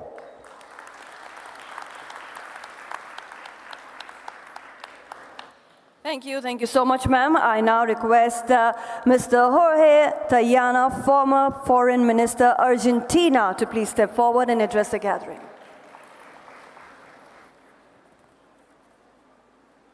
Thank you to the authorities of Telangana. Thank you, Rahul Gandhi, to be here for your address and for support this initiative, and to all the people that are here. Of course, we support and we are very sorry for the attack the other day. I invoke the Bandung spirit because it's very, in a sense, embody peace, non-violence, non-discrimination, and a commitment to development rooted in respecting each nation's sovereignty. We stand before a world in transition, where the relationship between nation states is being fundamentally changed. The tension stems from their gradual erosion driven by technological revolution and compounded by productive, financial, communicative, and cultural globalization. A world that demands coordinated global efforts to address its greatest challenges, from the climate crisis to persistent poverty and worsening inequality. Today, concentration of power and wealth explain disparities within countries and between nations. Argentina, my country, now suffers a regression across economic, social, and democratic spheres, manifesting the current administration policy agenda. The trajectory fundamentally contradicts the prerequisite for equitable development, demonstrating how right-wing ascendancy foreclose pathway to justice. Consider the case of Dr. Cristina Fernández de Kirchner, former two-term president and current chair of the Justicialist Party, a party with 3 million affiliates in our country, who faced politically motivated legal harassment. The narrow aim is her electoral disqualification. The wider goal is to discredit all the opposition. Such tactics seek to intimidate a leader who dares to defend Argentine people's welfare. And this is a clear message. Our problem is not only the authoritarian presidents that go with the far right. Also a corrupted judiciary that not work with the point view of the justice legislation. Judiciary branch is a serious problem in our country. This geopolitical tensions and uneven development necessitates immediate action against inequality through 3 structural approaches: active non-alignment as a guiding doctrine, deeper regional integration, and institutionalized global South collaboration. On the final point, we must reaffirm Argentine's legitimate and unalienable sovereignty over the Malvinas, South Georgia, and Sandwich Islands and their surrounding maritime territories, integral parts of our national territory. The UN General Assembly Resolution 2665 explicitly recognizes the sovereignty dispute and calls upon Argentina and the United Kingdom to seek a peaceful, lasting solution. Yet, the UK not only disregard this resolution, but exploit both renewable and non-renewable natural resources in the dispute sector in the South Atlantic. In times of instability, advancing global justice in all its dimensions is an imperative for all who believes must serve the welfare of our people. Let me conclude with late Pope Francis' words. I was close to him, and my family used to tell that we are friends. He's now been buried in the Santa Maria Maggiore Church in a humble coffin. He reminds us that the people is not achieved, peace is not achieved merely by ending wars, but by building a new world, one where we discover ourselves as different, yet more united and bound in fellowship than ever we imagined. Thank you very much. Thank you so much, sir. And yes, since Shri Rahul Gandhi ji has a hectic schedule ahead, I request all our distinguished international leaders to please limit your speech to just 1.5 minutes. We move forward to our next speaker. I request Mr. Cedric Wermuth, Swiss Party President, to please step forward and address the gathering. Thank you. I'm a father of 2 young children, 2 young girls, and some years ago, the older one came to me and said, "Hey, Dad, how was that when human beings and dinosaurs were together on the planet? Did they like each other or did they fight?" And I tried to explain to her that dinosaurs had died before the human race came to Earth, and that nobody, no human is old enough to have ever seen actual living dinosaur. And then she turned her head and looked at me skeptically and said, "Not even you?" And that was the moment when I understood that the world had changed. And although there are only 30 years between her and me, I'm 39 years old, it's true. The politics I inherited, and we heard it from all the colleagues before, is a politics of an age that has gone long before us. And I think it's extremely important that we are precise on pointing on what's happening on the global stage these days and weeks and years. Yes, it has become fashionable in Western Europe to analyze the situation through the idea of the new polycrisis of neoliberalism. The truth is the crisis has always been there, but for the global South. The global North has just not seen it and has exported its problems to the global South. This time, the crisis is coming back. And it is coming back under the disguise of these very dangerous clowns, which Mr. Trump is the most dangerous, probably, for world politics. And I'd like to be very precise. I'm still on the 30. I have the right to be a bit more outspoken than other ones in this room. I think we have to be very precise. There is a new coalition of a neo-fascist project and of class war by global billionaires who try to exploit nature and human beings even more than before, or as the ITUT points it out, a coup against democracy and everything we have been fighting for in the last 50 or 70 years. And there are two things I want to stress for the progressive movement. First of all, I think we should have been that who questioned the neoliberal global order, and we didn't. So it is high time to do it now, because we cannot become the bearers and the defenders of the status quo. We must be the ones who go further for dignity, liberty, truth, justice and equality for everyone. And I think also on this point, it is time for Europe, for the global North, for Switzerland, my country, to learn from the global South and to learn from what the leader of the INC just said, Rahul Gandhi, to turn to that politics of listening to people.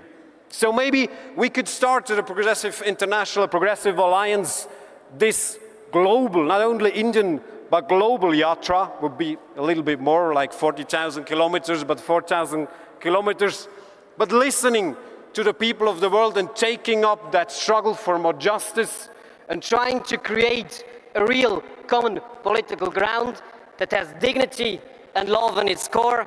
We're ready to do it. The world has only us to defend it. Please be with us. Go to action. We need global progressive politics. Thank you, everyone, for doing that every day.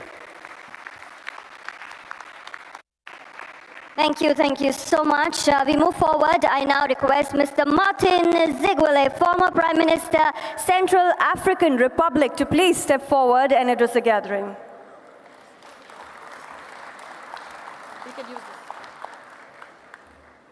Merci, je serai très rapide, je parle en français. Je suis Martin Ziguele, je suis ancien Premier ministre de la République centrafricaine.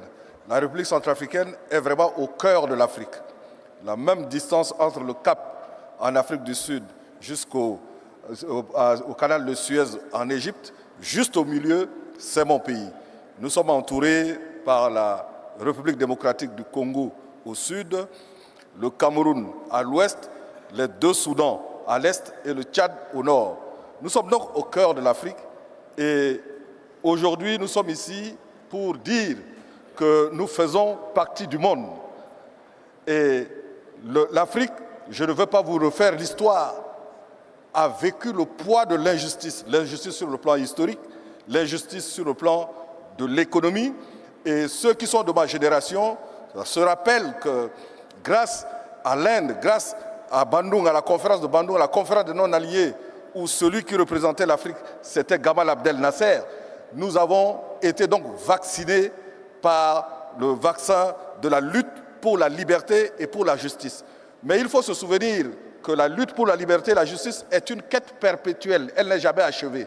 C'est en Afrique aujourd'hui que nous avons encore des pays où il y a des coups d'État militaires. Il y a seulement 2 ans, 4 pays dont nos camarades étaient les dirigeants, présidents démocratiquement élus, ont été successivement renversés par des coups d'État militaires. Cela s'est passé en Guinée, au Mali, au Niger et au Burkina Faso. Et aujourd'hui, un de nos camarades progressistes a été renversé en juillet 2023 et au moment où je vous parle, il est détenu avec son épouse au sous-sol de la propre présidence où il était président de la République. C'est au Niger et c'est notre camarade Mohamed Bazoum. Donc en Afrique, nous vivons l'injustice, nous avons besoin de solidarité, pas pour venir se substituer à nous, mais comme disait notre camarade Raoul Gandhi, il faut nous écouter, même si on ne nous aime pas, mais il faut au moins nous écouter pour nous soutenir dans cette lutte que nous menons. Je vous remercie.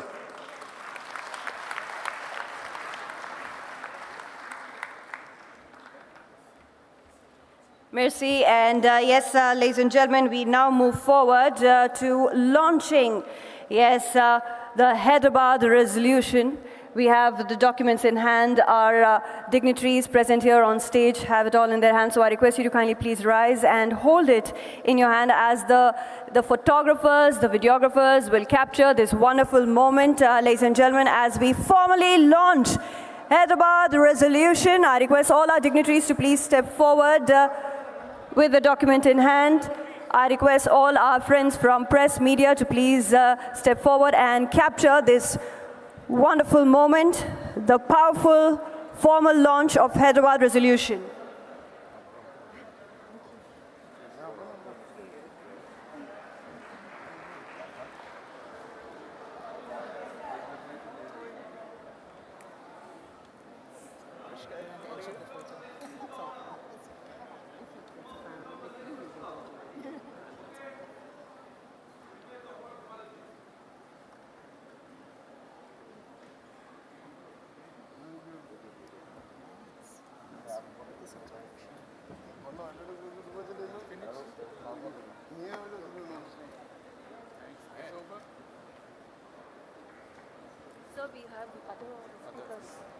Yes, my dear friends, I request you to please be seated as we have our other distinguished international leaders still to talk to us. I now request His Excellency Hipólito Mejia to please step forward. His Excellency Hipólito Mejia, former President, Dominican Republic. I request you, sir, to please step forward and address the gathering. And yes, ladies and gentlemen, we still have many speakers on, and we'll also be looking forward. to the vote of thanks. Yes, ladies and gentlemen, request you to please be seated. Please be seated. We have our distinguished speakers. Yes, my dear friends, ladies and gentlemen, request you to please settle down, be seated. We have our distinguished speakers who will be talking to us. We have 5 more international leaders speaking to us. And we also will be witnessing the closing remarks by TPCC President Shri Mahesh Garu. So I request you to please remain seated. Yes, ladies and gentlemen, dignitaries, delegates, I request you to please remain seated. We are continuing with our international leaders delivering their speeches, and we also have the closing remarks to be said by TPCC President Shri Mahesh Garu. So I request you to please remain seated. Yes, I now request His Excellency Hipólito Mejia, former President, Dominican Republic, to kindly please address the gathering.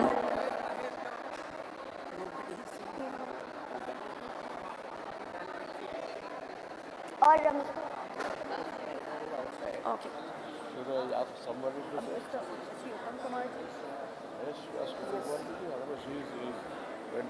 Sir, will you give?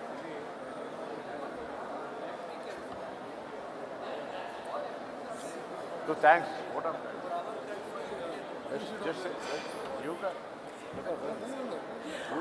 Yes, I now request our Minister, Shri Uttam Kumar Reddy Garu, to kindly please propose the vote of thanks.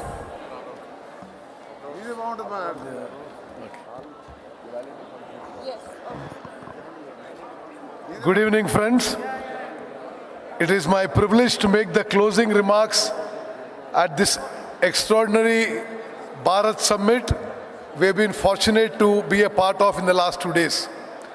It has been one of the world's largest gatherings of progressives, liberals, democrats, activists, thinkers, change makers and innovators in humanities. This summit comes at a time when liberal values, freedom of thought and speech, freedom of arts and academics, freedom of expression, freedom to gather, freedom to agitate, freedom to protest, and freedom to fight our own rights are under constant fire from the extreme right-wing and dictatorial regimes the world over. We are proud we are having this summit in Hyderabad in Telangana with a Congress government at the helm which is dedicated to these liberal values. In this summit, various sessions have been held and discussions on a variety of subjects, from global justice to environmental concerns, from the threats of fake news and falsehoods spread through tech apps to fighting gender and age discrimination. A total of 450 delegates representing over 100 countries have contributed to the world of ideas on strengthening progressive ideals, movements, and fighting dictatorships and anti-people ideologies of hatred and divide. Okay. Some of the world's best thought leaders, political leaders, change makers, activists, and policy makers have enlightened us on the way forward. The Bharat Summit as a whole strongly voiced democratic values and social justice that are badly needed by people across the globe with a sense of urgency.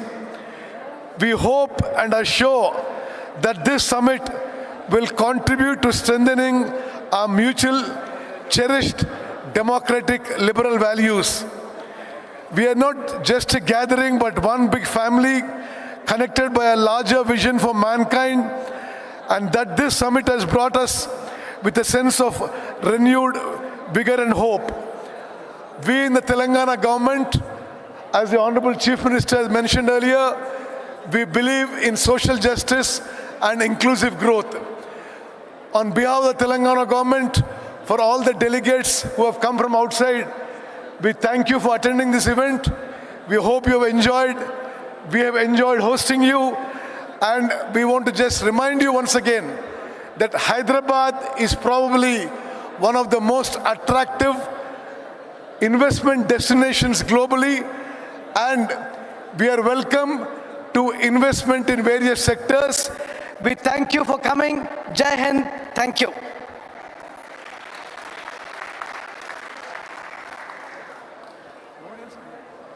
Thank you so much, Sri Uttam Kumar Reddy Garu there. And yes, ladies and gentlemen, we continue with our distinguished international leaders.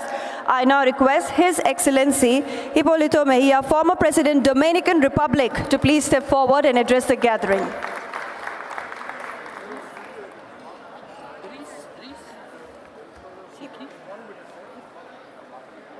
Hipólito Mejia, then after that, Mr. James Timba. Where is Dries Lashkar? Yeah, it's there. Number 13. C'est moi? Yes. Maintenant? 13. After 3 people.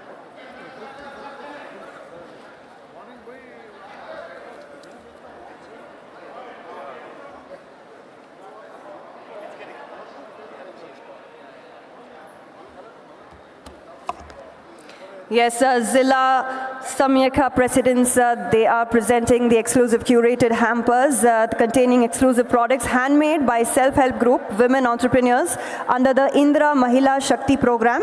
It includes a Terial mask, Pemberti brass souvenir, and Bontapalli toys, Banjara embroidery pouch, exclusive items. So we have the Zilla Samakia presidents right here on stage with our Honorable Chief Minister.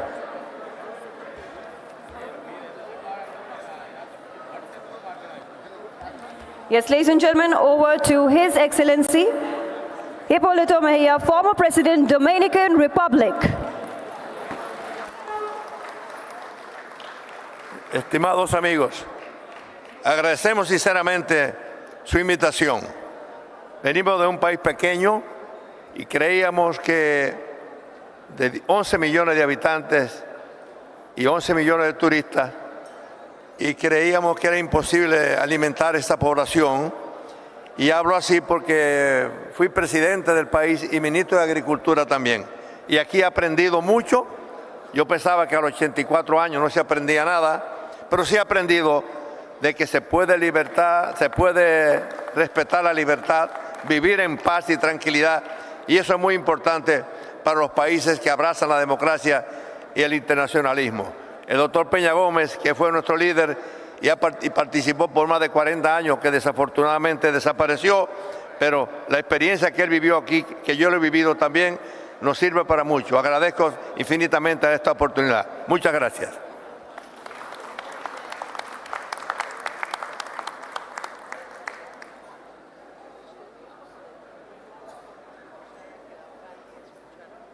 Yes, I now request Mr. Jameson Timba to please step forward and address the gathering.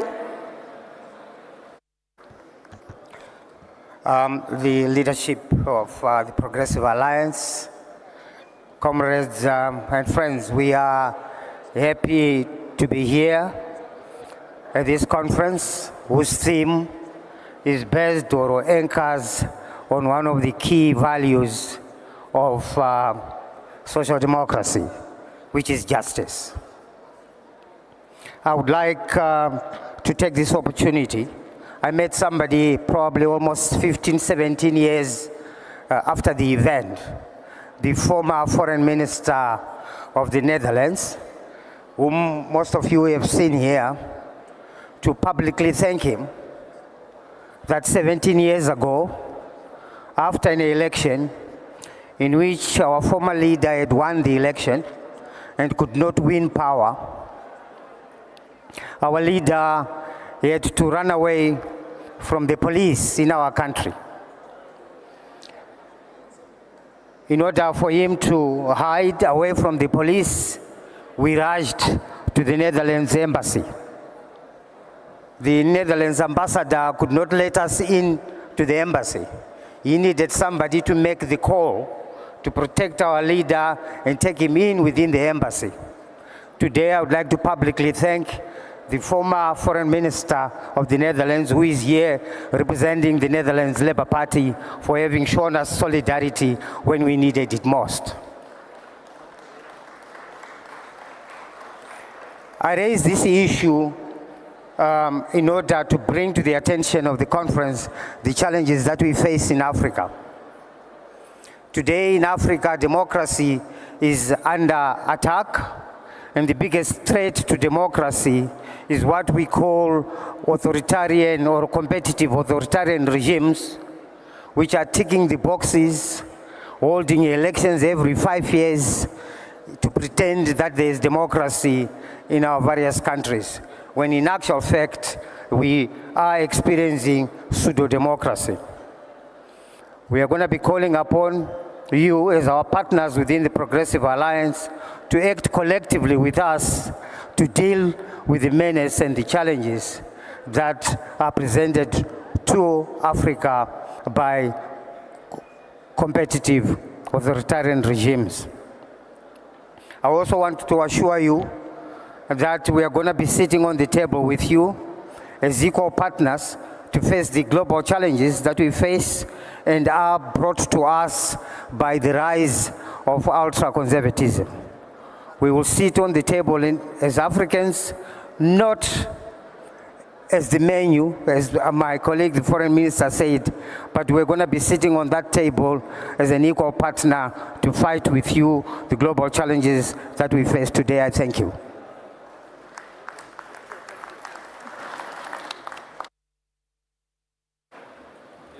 Thank you so much, sir. I now request Mr. Driz Latour to please step forward and address the gathering. Mr. Driz.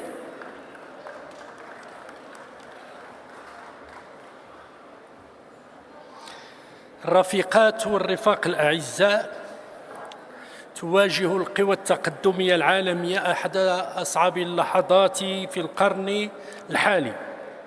دمار وإبادة جماعية ناتجة عن حروب مدمرة مع كامل الأسف لا مبالاة متواطئة من صناع القرار الدوليين على اختلاف توجهاتهم السياسية. دمار نمارسه على كوكب الأرض. هذا النظام البيئي يتعرض للتخريب بسبب نموذج اقتصادي جشع وجائر في جوهره. أغلى ما نملك كبشر إرادتنا الحرة، إبداعنا وقدرتنا على بناء المجتمعات بات مهدداً من أنظمة تكنولوجية تعمل على عزلنا وتغريبنا أكثر فأكثر. نموذج حكمنا القائم على الديمقراطية ودولة القانون ومبادئنا في الحرية والمساواة والتضامن أصبح محل تشكيك من رؤى استبدادية باتت للأسف تجذب الشعوب أكثر فأكثر. مهمتنا رفاقي الأعزاء شاقة، كانت دائما كذلك. المد المحافظ ومقاومة التغيير والجشع ظواهر قديمة عرفنا كيف نواجهها دائما. اليوم أكثر من أي وقت مضى يجب أن نؤكد من جديد التزامنا بالحرية والمساواة والعدالة والتضامن كركائز لمستقبل مستدام وسلمي. يجب أن نندد دون مساومة بتصاعد الاستبداد والسلطوية والانتهاكات التي تطال الديمقراطية وحقوق الإنسان والقانون الدولي.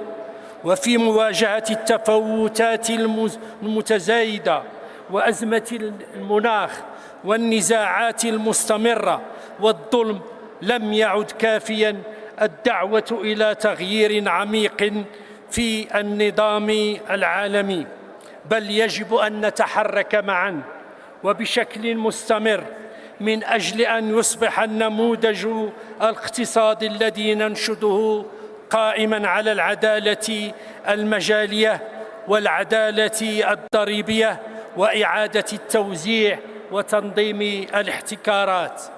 أولوياتنا واضحة: العدالة البيئية من خلال ميثاق أخضر عالمي، المساواة والإدماج الاجتماعي عبر سياسات طموحة لحماية حقوق النساء والأقليات، الدفاع عن الديمقراطية بمكافحة التضليل الإعلامي وحماية المؤسسات والنشطاء وإصلاح الحوكمة الرقمية، السلام والأمن الإنساني من خلال الدبلوماسية والعدالة الانتقالية وإدانة أي انتهاك لسلامة أراضي الدول ذات السيادة.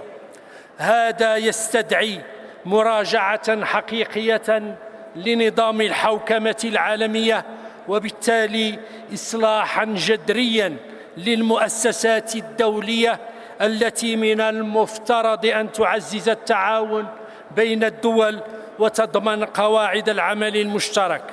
لكن لا ينبغي أن يقتصر هذا الإصلاح على بضعة مقاعد إضافية لدول الجنوب في هيئة الأمم المتحدة. يجب الاعتراف أولاً بالمسؤولية التاريخية لدول الشمال في إفقار وتبعية دول الجنوب من خلال الاستعمار واستغلال الموارد وتكبيلها بالديون ونقل الصناعات الملوثة وفرض نماذج اقتصادية مدمرة للبيئة والمجتمع.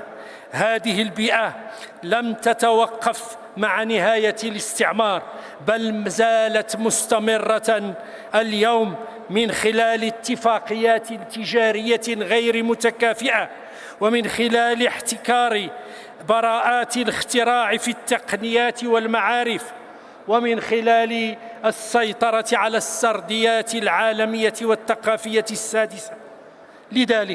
لذلك من الضروري أن تستعيد الشعوب ما يصطلح عليه بالجنوب سيادتها على مصيرها من خلال استعادة السيادة الثقافية واسترجاع السيادة العلمية والتكنولوجية وتطوير ابتكارات ملائمة لواقعها دون الاعتماد على براءات اختراع أو تقنيات الشمال، وتعزيز السيادة السياسية والتحرر من الضغوط الخارجية التي تملي السياسات العامة، واستعادة السياسة الاقتصادية وبناء أنظمة إنتاج وتوزيع وتنمية قائمة على الحاجات المحلية لا على منطق الاستغلال الخارجي.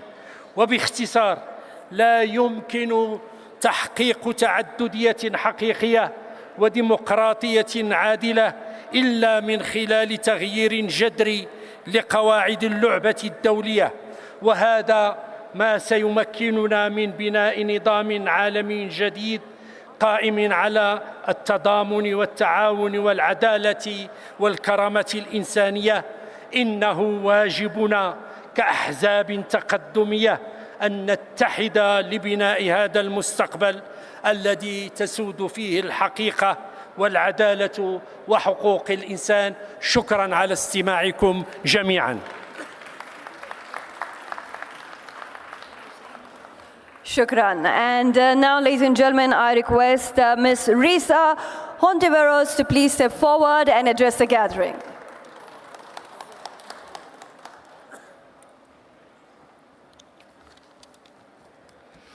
A most pleasant and productive day to everyone, dear comrades, sisters, and friends. And I would like to say again, sisters, a round of applause, please, for all the women here from the Progressive Alliance and all the other formations. I'm grateful to the Progressive Alliance, our host party, the historic Indian National Congress Party, and the Telangana government for inviting me and for allowing me to share my thoughts about the common challenges that we must acknowledge, face, and overcome. After all, recent events have made it easy to assume that the world seems to be willingly jumping into the abyss of self-destruction, oppression, poverty, and violence. Is the world really tolerating, if not even embracing, inequality? Well, we are seeing an increasing number of national leaders whose vision revolves around being better, being stronger, having more and taking more than others. It is impossible to ignore this global spread of politics based on greed, hatred, and contempt, especially when it is already affecting the most vulnerable. In the context of bitter trade wars, we must not forget that countries like the Philippines and other developing countries are being hurt by this unstable and uncertain global economy. For example, in the Philippines, self-rated poverty among Filipinos rose to almost 63% in 2024. In March this year, around 7.5 million Filipino households faced involuntary hunger. Official government data reveals that 2.16 million Filipinos were unemployed at the start of this year. The Philippines is also well familiar with the violation and ignoring of international law due to our experience with China's flagrant violation of international law and continuing deployment of violence to harass Filipinos, even simple fisherfolk within our own maritime territory. Business tycoons investing in bad politics is also very much felt in the Philippines, where the 9 richest billionaires have more wealth than the collective 55% of the entire population, and where family businesses with extensive ties to government control crucial industries such as energy, banking, communications, and transportation. This elite-based control of the national economy is also reflected in local governance. 113 out of 149 Philippine cities are reportedly ruled by political dynasties, turning local governments into little fiefdoms. And yet, even with global inequality at an all-time high, people are willingly supporting and are gleefully voting authoritarians and miscreants into power. In my home country, the Philippines, former President Rodrigo Duterte enjoyed high approval ratings even after bungling the nation's pandemic response and leading a bloody, illegal war on drugs, which left tens of thousands, including children, dead. This is why I do not blame some of our colleagues who have been severely disheartened by popular support for these tyrants and thieves.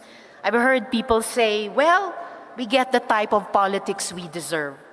But friends and comrades, dear sisters and brothers, as Giacomo Filibec said in the Progressive Alliance Board and Leaders meeting this morning, it is exactly in this difficult moment that we should strengthen our resolve towards equality, justice, and progress. Because all of us, and those who will come after us, deserve so much better. Populist, extreme right-wing, and even fascist ideas thrive on the idea that we should sacrifice our freedoms, our interests, and even the lives of others so that we could achieve peace, security, and prosperity. That idea is a lie. But progressives, social democrats, socialists, labor leaders, and all forces fighting for a better tomorrow should not be content just with calling out this lie. We must all learn or relearn to present to our peoples, our communities, and our countries a better alternative to the chaos of today's politics of selfishness and hate. We must show the world that rather than engaging in a self-destructive path of trade disputes, hateful policies, and wars, our nations, communities, and families will be better off when we work together towards human safety, dignity, and progress. Despite bitter political divisions in our societies, we are more alike than we are different. People everywhere want dependable jobs, good food, safe communities, clean water, and clear skies, and a means for our children to make the most out of their lives. Progressive policies are the building blocks to these goals. Progressive policies and platforms must promise a new vision, a new and better way forward. It must emphasize not the past, nor just the present, but a new future, where people can enjoy upgraded conditions of living and health, and where the law applies fairly to everyone, and where each voice and each dream matters. Friends, that is our challenge and our task at hand, to present a progressive view of the world which encourages our peoples to believe, yes, there is something better in store for all of us. Yes, as Arundhati Roy said, another world is possible. I hope that we will embrace this historic responsibility and give our all in making that vision of tomorrow a reality, especially for the generations yet to come. These are immensely challenging times, but our cooperation, our unity and solidarity gives us the strength to do what must be done. Friends, I wish to end my message by sharing a quote from the late, great, and beloved Pope Francis. He once said, "Too often we participate in the globalization of indifference. May we strive instead to live global solidarity." I hope that we will heed his words. Let us care for each other in these uncaring times. May we continue to support each other and stand firm together in fighting for a better world, listening together, as Rahul Gandhi ji said, loving our peoples, our fellow women, and loving the planet. Thank you very much.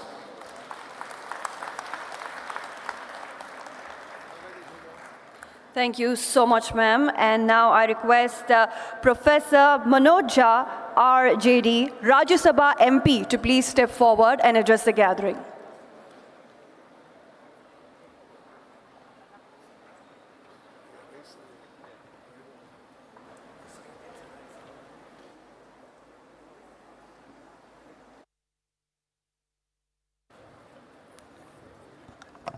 Thank you so very much. Thank you. Almost at the fag end of this very hectic day, I'm here. Thank you to the organizers for this summit. Thank you, Honorable CM, Revant Reddy ji, your entire team, and people of Telangana. Thank you, the ones who designed it. So with all these thanks, when I come here to share some of my insights on behalf of a party called Rashtriya Janata Dal, I think while coming here, today I met a cartoonist whose cartoons I was watching, I was reading every day in the morning, but I had not met him. Met a friend who makes videos on contemporary issues, very incisive, very powerful. Met a poet. We must realize, apart from the political parties which constitute the Progressive International, these are the ordinary citizens, an academician, a pediatrician, or a media personnel, or a video maker, or a cartoonist. They are fighting together with us and many a time on behalf of us. So that's the first thing we should keep in mind. Second, when we talk about progressive politics internationally, globally, our textbooks are very clear. All over the world, as Rahul just said, anger and fear, they have come in the custody of those who trade in emotion and passion. Left, right, center, whatever be the location. The fact is that globally we are finding the so-called rise of a strong men or even women with a strong dose of masculinity. This is what is the dominant theme of the global right is. We are pitted against them every day, not only in the realm of policy, in the realm of everyday resistance. We need to evaluate how far have we reached, number one. Number two, we must not forget that we are at a crossroads in history. When speaking truth appears dangerous, when calling a spade, people will ask you, have some restraint. This is not the time to say a spade is a spade. We are fighting in this kind of situation. So I'll just take few minutes. I was told by Sapalji there's somebody from Turkey also. H. Timil Quran wrote a wonderful book on her experience in Turkey, how to lose a country. That should be a mirror image of all of us who come from different parts of the world and are fighting against right-wing authoritarian systems.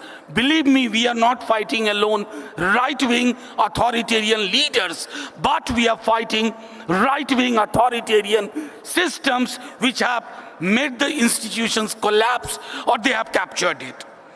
What they have done, and for each one of these things, we must look at, introspect. They create a movement based on passion and emotion. Reason has been set aside.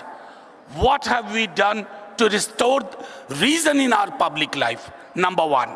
Number two, truth has been undermined. I don't know how many of you have heard of post-truth 11 years back, 12 years back, 15 years back. Now we are engaging with post-truth, more than post-truth, than with the truth. That's the second very dangerous proposition where the difference between facts and fictions have got blurred. Shame has been completely dismissed, and it has become a norm that unthinkable is thinkable, should be thought. It has dismantled judicial and democratic institutions. Recent example in India, on a particular issue, our highest judiciary asked certain question to the ruling party which was instrumental in passing that legislation. You know what happened? Judiciary is being demonized. And in India, this is not the case alone. All over the globe, anybody who decides to even speak against right-wing authoritarianism, they face the same kind of thing. A new citizen is being redesigned. When authoritarian state finds lots of voices of dissent, what they do, they think the idea of citizenship should be changed. They would take care who belongs and who does not belong. And as a result of which, in a country like India, which is multilingual, which is multi-faith, every day we are fighting a battle which is to restore the spirit of India or the soul of India. I mean, they can laugh at the horror and at the same time get traction. And ultimately, they will build a new country. They have started building a new country. Ladies and gentlemen, progressive politics is not a luxury. It's not simply to discuss a particular day. Every one of us, I must acknowledge, we are fighting a battle against authoritarianism, right-wing authoritarianism. But the liberal ecosystem, left-wing ecosystem, needs to understand the language of the people. Many things have changed. Our linguistic capital needs to change, and we must believe in building solidarities. Greater solidarities between people, greater solidarities between classes, and in our case, caste, and at global level, a better solidarity. Thank you very much for inviting me here. And I repeat, it's not a luxury, it's absolute necessity. And unless we decide to fight it collectively, 24/7, at national level, at global level, probably we are writing our own obituary. Thank you. Jai Hind. Thank you so much, Professor Manoj Jha there. And now, ladies and gentlemen, I would request Srimati Kanimori NVN Somo, DMK member of Rajya Sabha, to kindly please step forward and address the gathering.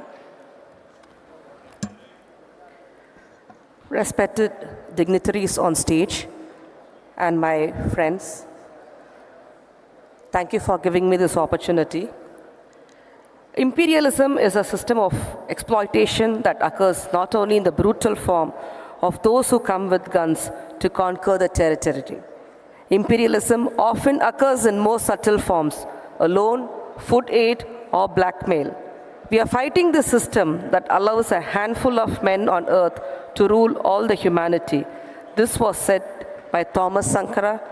I am welcoming everyone with this infamous quote of Thomas Sankara, who stood for the unheard voices, who fought for the untold stories, who shed his blood for the unseen eradication of generation just because of an imperialist greed.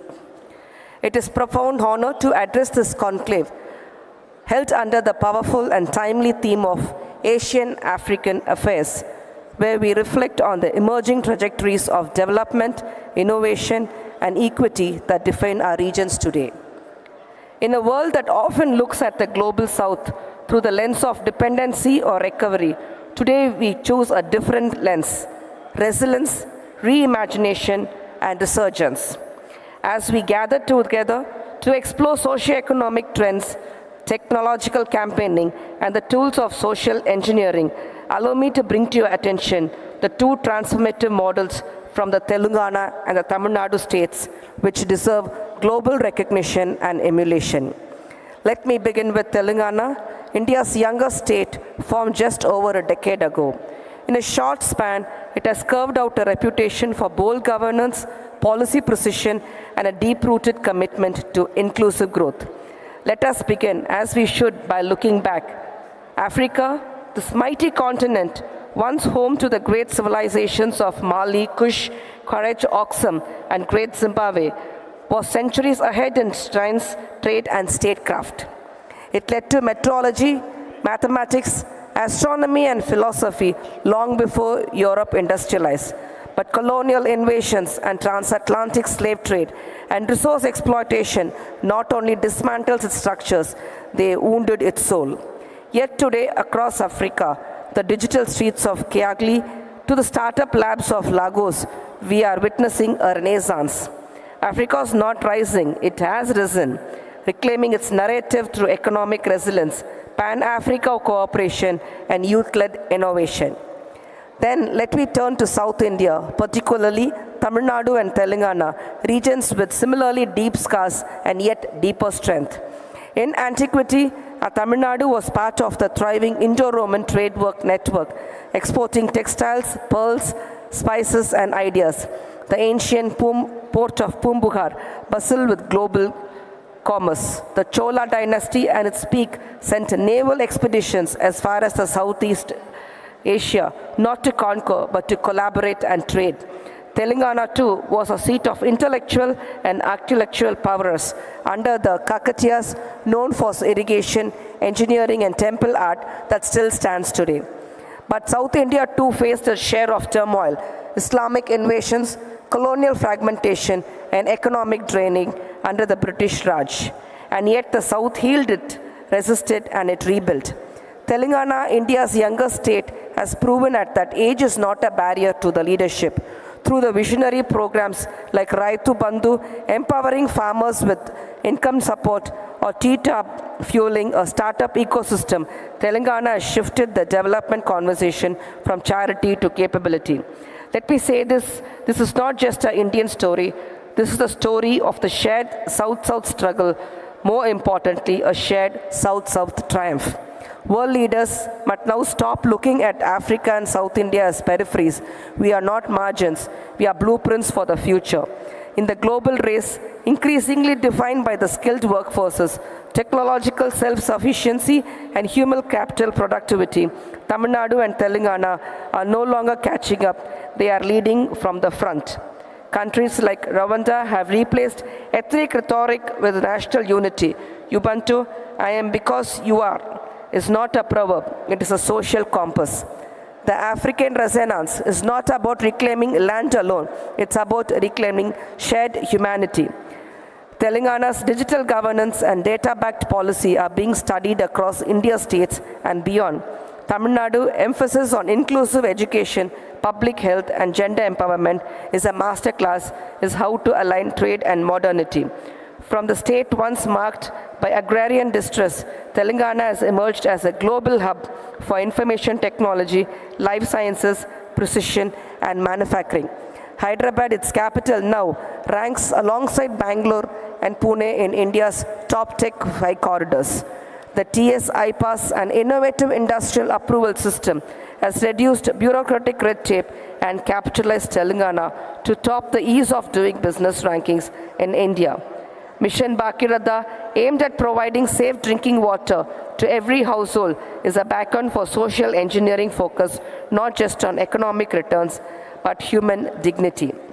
Now turning to Tamil Nadu, a state long hailed as a cultural head of South India, but equally a silent powerhouse of industrial and social advancement. The Tamil Nadu Dravidian model approach has always been deeply people-centric. The state combines a legacy of Dravidian social reborn with cutting edge with modernity. We have the highest number of factories in India, the global auto and electronics manufacturing hub, and leads in renewable energy adoption. What makes Tamil Nadu stand out is not just economic growth, but its commitment to equality and assessment. Now, why should we, the world leaders, pay attention? Because these models change the outdated notion that development must follow the Western script of capital first and welfare later. Telangana and Tamil Nadu prove that you can design economics around world and around skills and around sustainable futures. They show the rural revitalization and urban sophistication can go hand in hand. Today they are being reclaimed to unite us.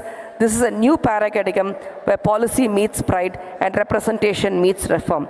This is not a periphery talking, this is the new center speaking. Let us rise. Let the sun rise in the proliferation of social justice.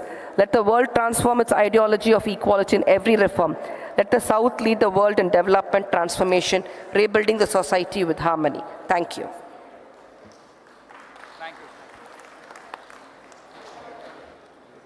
Thank you so much, ma'am. Thank you for the insights. And now I request Mr. Emilio Lozada from Cuba to kindly please step forward and address the gathering.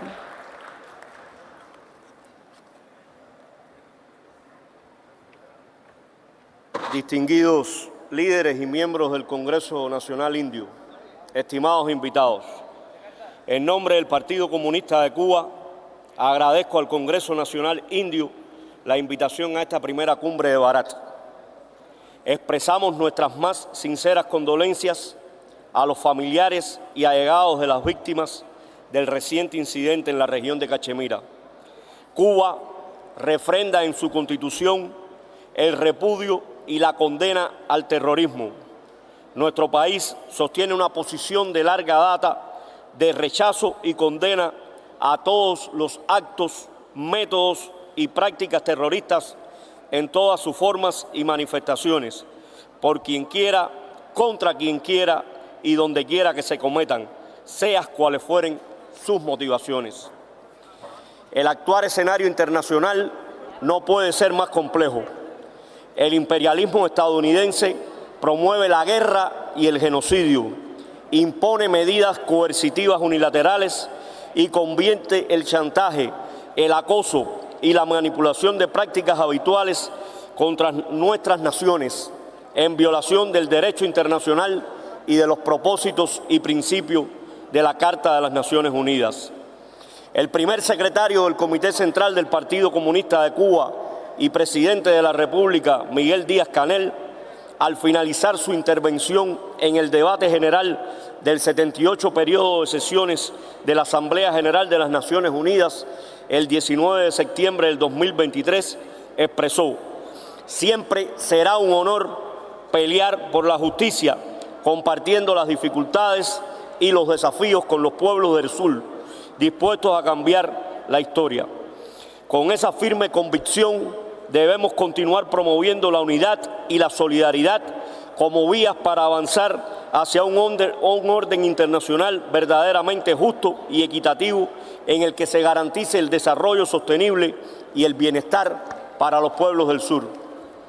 En este propósito adquieren especial relevancia los 10 principios de Bandung, adoptados hace 70 años en aquella histórica conferencia y que constituyen las bases fundacionales del movimiento de países no alineados, del cual nos honra, junto a la India, ser miembro fundador. Nos corresponde trabajar para contrarrestar los intentos hegemónicos, el odio, la agresividad y el abuso de poder contra nuestras naciones. No puede permanecer impune el genocidio de Israel contra el hermano pueblo palestino, con el apoyo y la complicidad del gobierno de los Estados Unidos. No se puede ser indiferente ante la muerte de más de 51.000 personas, incluidos decenas de miles de niños, mujeres y ancianos. El pueblo, estimados invitados, el pueblo cubano ha estado sometido por parte del gobierno de los Estados Unidos en los últimos 65 años al sistema de medidas coercitivas unilaterales más abarcador, complejo y prolongado que se haya aplicado contra país alguno. El bloqueo económico, comercial y financiero del gobierno estadounidense contra Cuba se ha recrudecido en los últimos 5 años, lo que incluye la injusta presencia de nuestro país en una espuria y unilateral lista de estados supuestamente patrocinadores del terrorismo. Los desafíos que enfrentamos hoy los cubanos son muy difíciles, pero con la fuerza de la unidad, la resistencia del pueblo y la solidaridad de los amigos que siempre nos han apoyado, saldremos victoriosos. Distinguidos invitados, en la cumbre del milenio celebrada en Naciones Unidas el 6 de septiembre del 2000, el líder histórico de la Revolución Cubana, comandante en jefe Fidel Castro Ruz, expresó: la humanidad debe tomar conciencia de lo que hemos sido y de lo que no podemos seguir siendo. Hoy nuestra especie ha adquirido conocimientos, valores éticos y recursos científicos suficientes para marchar hacia una nueva etapa histórica de verdadera justicia y humanismo. Hacia esa nueva etapa histórica debemos avanzar juntos. Unámonos por la paz, la justicia global y el bienestar de todos nuestros pueblos del sur. Muchas gracias.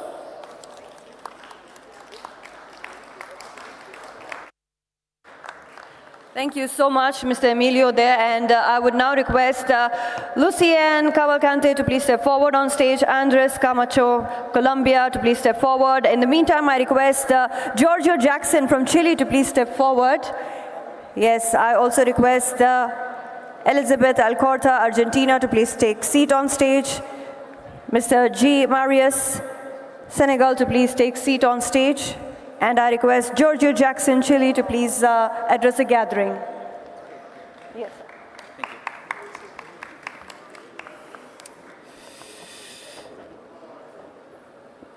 Good evening.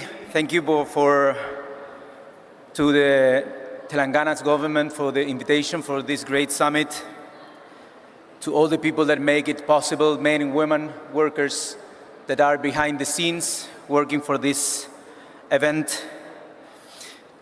We live in a very generous planet, and we as humanity have built through the centuries the technologies and the capacities to not only dream about prosperity and dignity, but also to achieve it. The problem, as we can see every day, lies in the distribution of the income, of the wealth, and of the opportunities among us, and the power beyond the production and reproduction of life. So, as we probably will agree, the problem is absolutely political. And we, gathered here in this summit, come from very, very different backgrounds, cultures, languages. I, for example, come from Chile, a beautiful, long and thin country in South America. Probably you know it because of the project of democratic revolution led by the socialist president Salvador Allende in the Popular Unity, violently stopped and interrupted by the military coup d'etat in 1973. But what we have in common is that we choose solidarity, we choose humanity, we choose sustainability, we choose equal rights for all, and we choose internationalism. to face the common challenges that we're facing. And in context of Global South, in this context, the Global South cannot afford to act in a competitive and self-destroying way. We must make the South-South cooperation a reality. Never in history, not even a single time, a right was given as a gift. They were always, and all of them, conquered by different struggles by the people. And in this time of uncertainty, I'm sure that if we unite forces and power among trade unions, student movements, environmental activists, feminist movement, scientific communities, and human rights advocates, we can give a good fight to take our rights back and build, brick by brick, the world that every working family, that every human being deserves.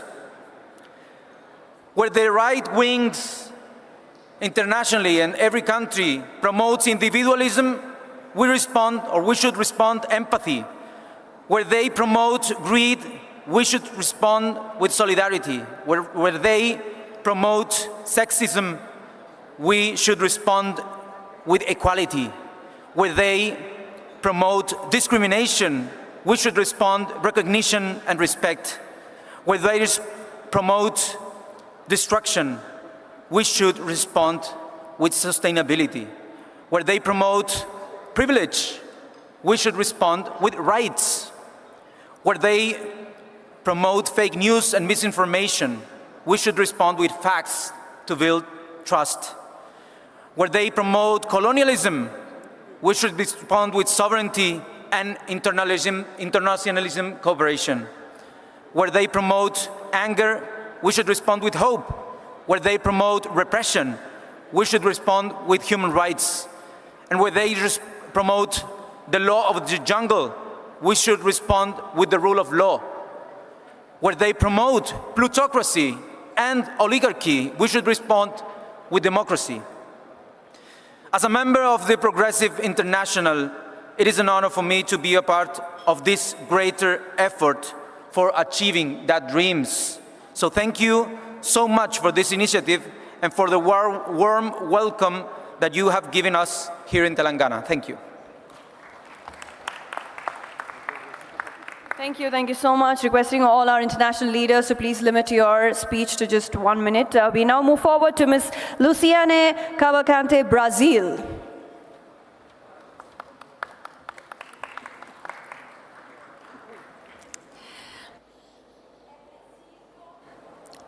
É preciso compreender que os tempos são difíceis. We must understand that these are hard times. É preciso saber como chegamos até aqui para não repetirmos os erros. And we must understand how we got here so we don't commit the same mistakes. É preciso reconhecer que as desigualdades aumentaram e que os ataques são globais. We must recognize that inequality is increasing and there are global attacks. É preciso contra-atacar globalmente. And we must counterattack globally. Vencer a extrema-direita é tão difícil quanto possível. To win over the extreme right wing is as difficult as it is possible. O Brasil venceu a extrema-direita em 2022 e vencerá em 2026 de novo. In Brazil, we win over the right wing in 2022 and we will win again in 2026. México venceu, Colômbia venceu, Chile venceu e Índia também vencerá. Mexico has won, Colombia won, Chile won, and India will also win. Mas qual é o caminho? But what is the path for that? O caminho passa pela solidariedade internacional, como estamos fazendo aqui agora. The path goes through international solidarity as we are building here right now. O encontro internacionalista por justiça global não pode se calar diante do genocídio do povo palestino. Palestina livre! And in such an international meeting, we could not silence ourselves in front of the genocide of the Palestinian people. Free Palestine. passa pela união das forças progressistas internacionais. Our path to win goes through the union of progressive forces around the world. O caminho passa pelo fortalecimento dos movimentos, não de modo vertical de cima para baixo, mas junto com o povo. We must strengthen movements, not upside down, but together with the people. O povo sabe o que é dificuldade, ele vive a dificuldade. Precisamos dialogar e estar junto com o povo, para que juntos a gente se liberte. The people understand difficulties. They are living the difficulties. So we need to dialogue with the people and together we will over. O caminho passa pela disputa das narrativas ideológicas das redes sociais. The path to win goes through fighting against the ideological narratives in social media. Eu sou uma professora. O caminho passa pela educação emancipadora. Paulo Freire nos ensina: a educação progressista muda as pessoas e as pessoas mudam o mundo. I am a professor and I know that this path to win goes through education. Paulo Freire teaches us that education changes people and people change the world. E por fim, o caminho passa. Esse futuro, ele não virá sem nós mulheres. And finally, this path to the future depends on us. The future will not come without us, women. Peço que cada mulher que está aqui agora se levante. I ask for all the women here to please get up. Get up. Please get up. All the women in the room, if you can please stand up. Palmas. Muito obrigada. All the women here. Muito obrigada pelas mulheres que não desistem. Thank you for the women that don't give up. Que mostram que o outro futuro é possível. That show that another future is possible. As mulheres já sabem que o que significa a extrema direita. The women know what the extreme right wing means. Por isso, aonde a extrema direita venceu, não foi com voto feminino. Where the extreme right wing won elections was not because of women votes. Meus irmãos e minhas irmãs, o tempo pede coragem. My brothers and my sisters, this time demands us courage. Vamos juntos, como nos ensina Paulo Freire. Let's go together as Paulo Freire teaches us. Construir outro mundo onde seja menos difícil viver, amar e ser feliz. Muito obrigado, vamos à luta. Let's build another world in which living is easier, we can love, we can be happy. Let's go and keep struggling. Thank you.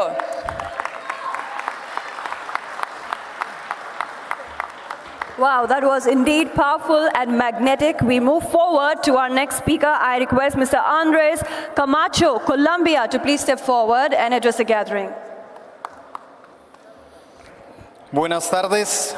Venimos con esta fuerza de Latinoamérica, de Brasil, de Chile, de Colombia, de toda Latinoamérica para traerles el abrazo, la fuerza y, como decía Raúl Gandhi, la política del amor, para que el progresismo a nivel internacional abrace el amor, desarrolle el amor y haga política desde el amor para enfrentar el odio.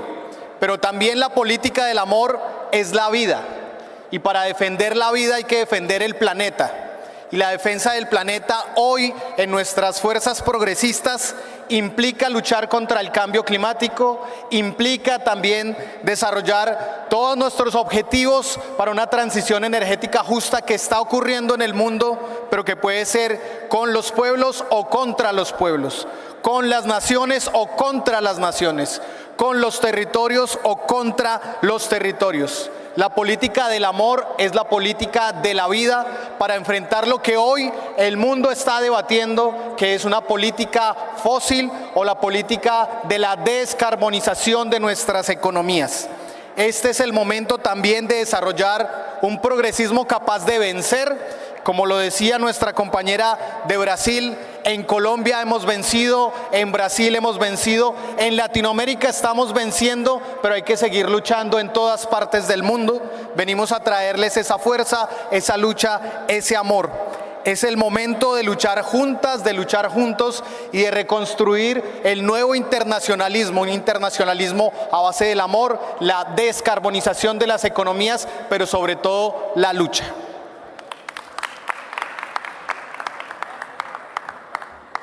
Thank you so much. I now request Ms. Elizabeth Alcorta, Argentina, to please step forward and address the gathering.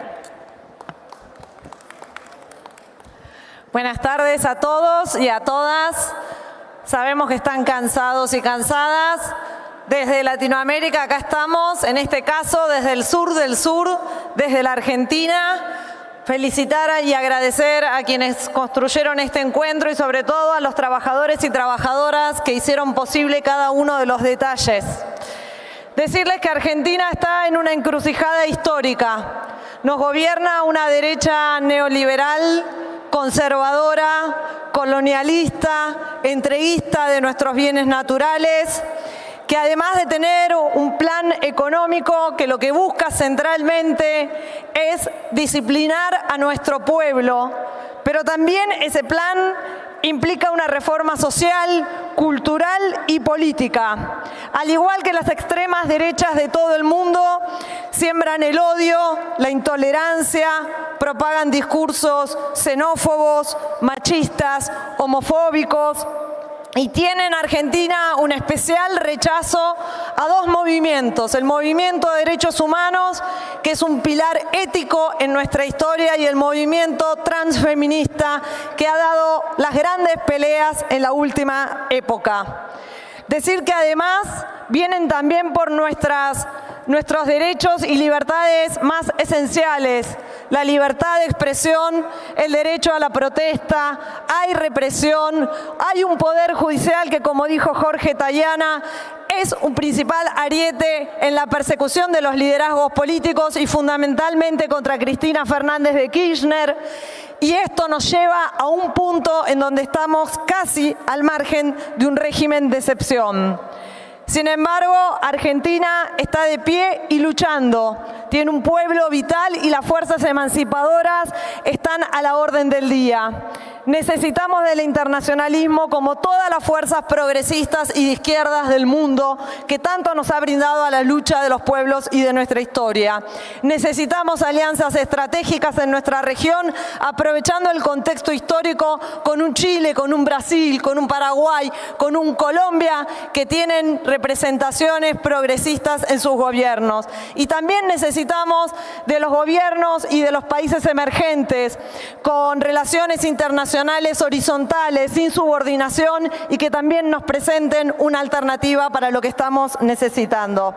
Simplemente decir que vivimos un mundo nuevo, que nos toca atravesar esta crisis que es multicausal y que no podemos afrontar el mundo nuevo con las ideas viejas.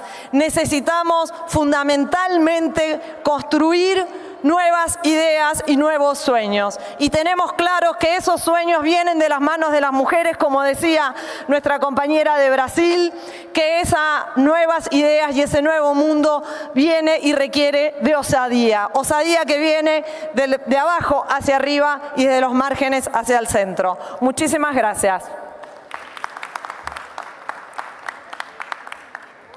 Gracias. And now moving forward to Mr. Guy Marius Sagna from Senegal to please address the gathering. And ladies and gentlemen, last but not the least, international leader speaker here. Merci à l'État du Telangana et à International Progressive de nous avoir invités et de nous permettre de nous adresser aujourd'hui à vous. Antonio Gramsci a parlé du pessimisme de l'analyse. Oui, nous devons avoir peur quand en Inde on assassine. Le terrorisme assassine des Indiens. Nous devons avoir peur quand le terrorisme est manipulé par l'impérialisme pour assassiner dans les pays du Sahel en Afrique. Oui, nous devons avoir peur quand le capitalisme, quand des multinationales, quand des forces de droite estiment qu'il y a des pays qui doivent continuer à être des réservoirs de matières premières et des marchés pour leurs produits finis et imposer à ces pays et à ces peuples la pauvreté, les problèmes de santé, les problèmes d'éducation et l'immigration irrégulière. Que faire? Que faire quand certains pensent que les États d'Amérique centrale, d'Amérique du Sud, d'Afrique et d'Asie doivent continuer à être leur chasse gardée à eux impérialisme? Que faire? Il n'y a qu'une seule chose à faire, c'est nous inspirer de nos prédécesseurs qui, il y a 70 ans, se sont réunis en Indonésie pour dire non au colonialisme, pour exiger un monde de paix. Oui, nous devons nous inspirer de nos prédécesseurs qui, en 1966, ont créé la tricontinentale entre l'Afrique, l'Asie et l'Amérique. Oui, nous devons consolider les briques qui sont en réalité une réponse à cette hégémonie capitaliste, à cette hégémonie impérialiste. Antonio Gramsci avait parlé du pessimisme de l'analyse, mais aussi de l'optimisme de la volonté. Unis, nous arriverons à réaliser la fin du néocolonialisme, la fin du fascisme pour un monde de paix et de justice. Je vous remercie.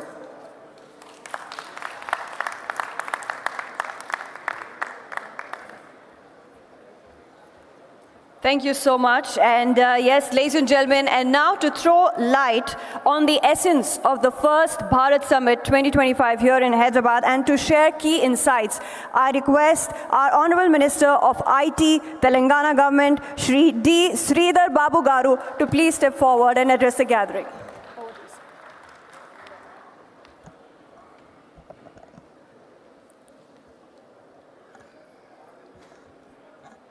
Very good evening to all. Special thanks to our Honorable Leader for Opposition, Lok Sabha, Sri Rahul Gandhi ji. Honorable Chief Minister of Telangana, Sri Revant Reddy.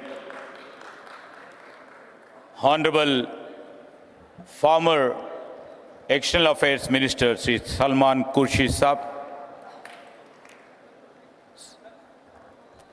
Sri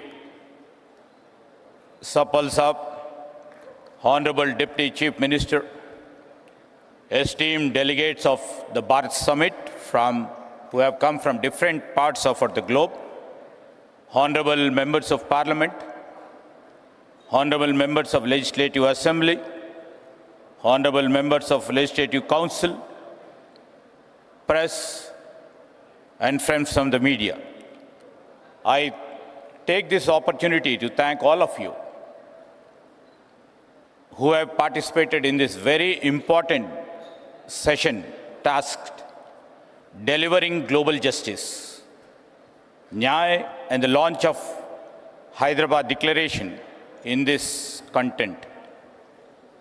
On this occasion, I would like to congratulate the world leaders from progressive parties across the globe, presidents, vice president, honorable ministers, the former ministers, legislators, policy makers, social media, think tank experts, practitioners, academia for attending the Bharat Summit and also for sharing their thoughts.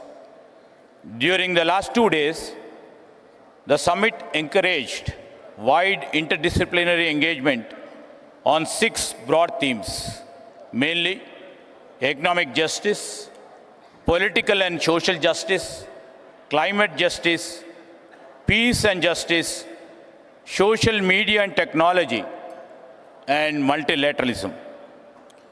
I take this opportunity to convey the government of Telangana under the leadership of Sri Revant Reddy and the Council of Ministers. Our Chief Minister is committed towards achieving the goals of the Bharat Summit, and we have been implementing various initiatives for the upliftment of people, including gender equality. Government of Telangana is proactively implementing various measures such as building investors' confidence, investment promotion, outreach towards overall economic growth of the state to become $1 trillion economy and contributing to the state and the nation building.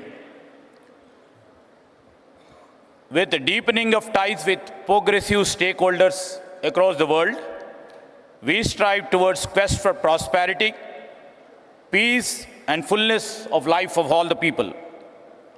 I once again thank all the participants for their valuable contribution to the deliberations and look forward to realign the stated objectives in the next future. Thank you, thank you, thank you.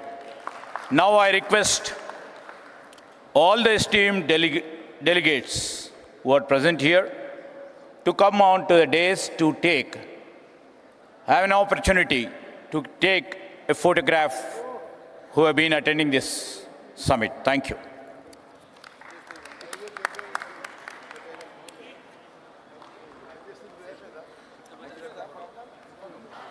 Yes, we shall now be having a group photo opportunity of our dignitaries first on stage. I request all our delegates, dignitaries, ministers to please step forward for a group photo opportunity.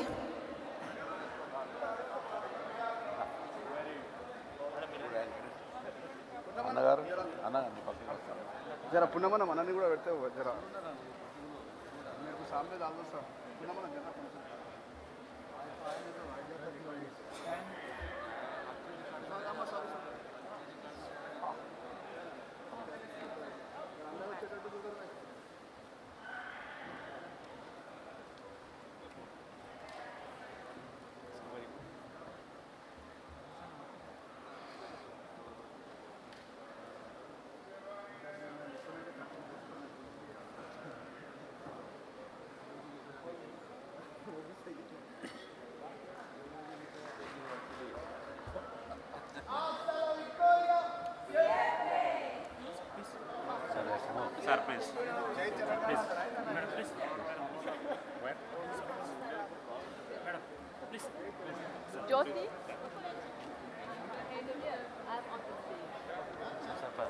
Madam, please. Hi.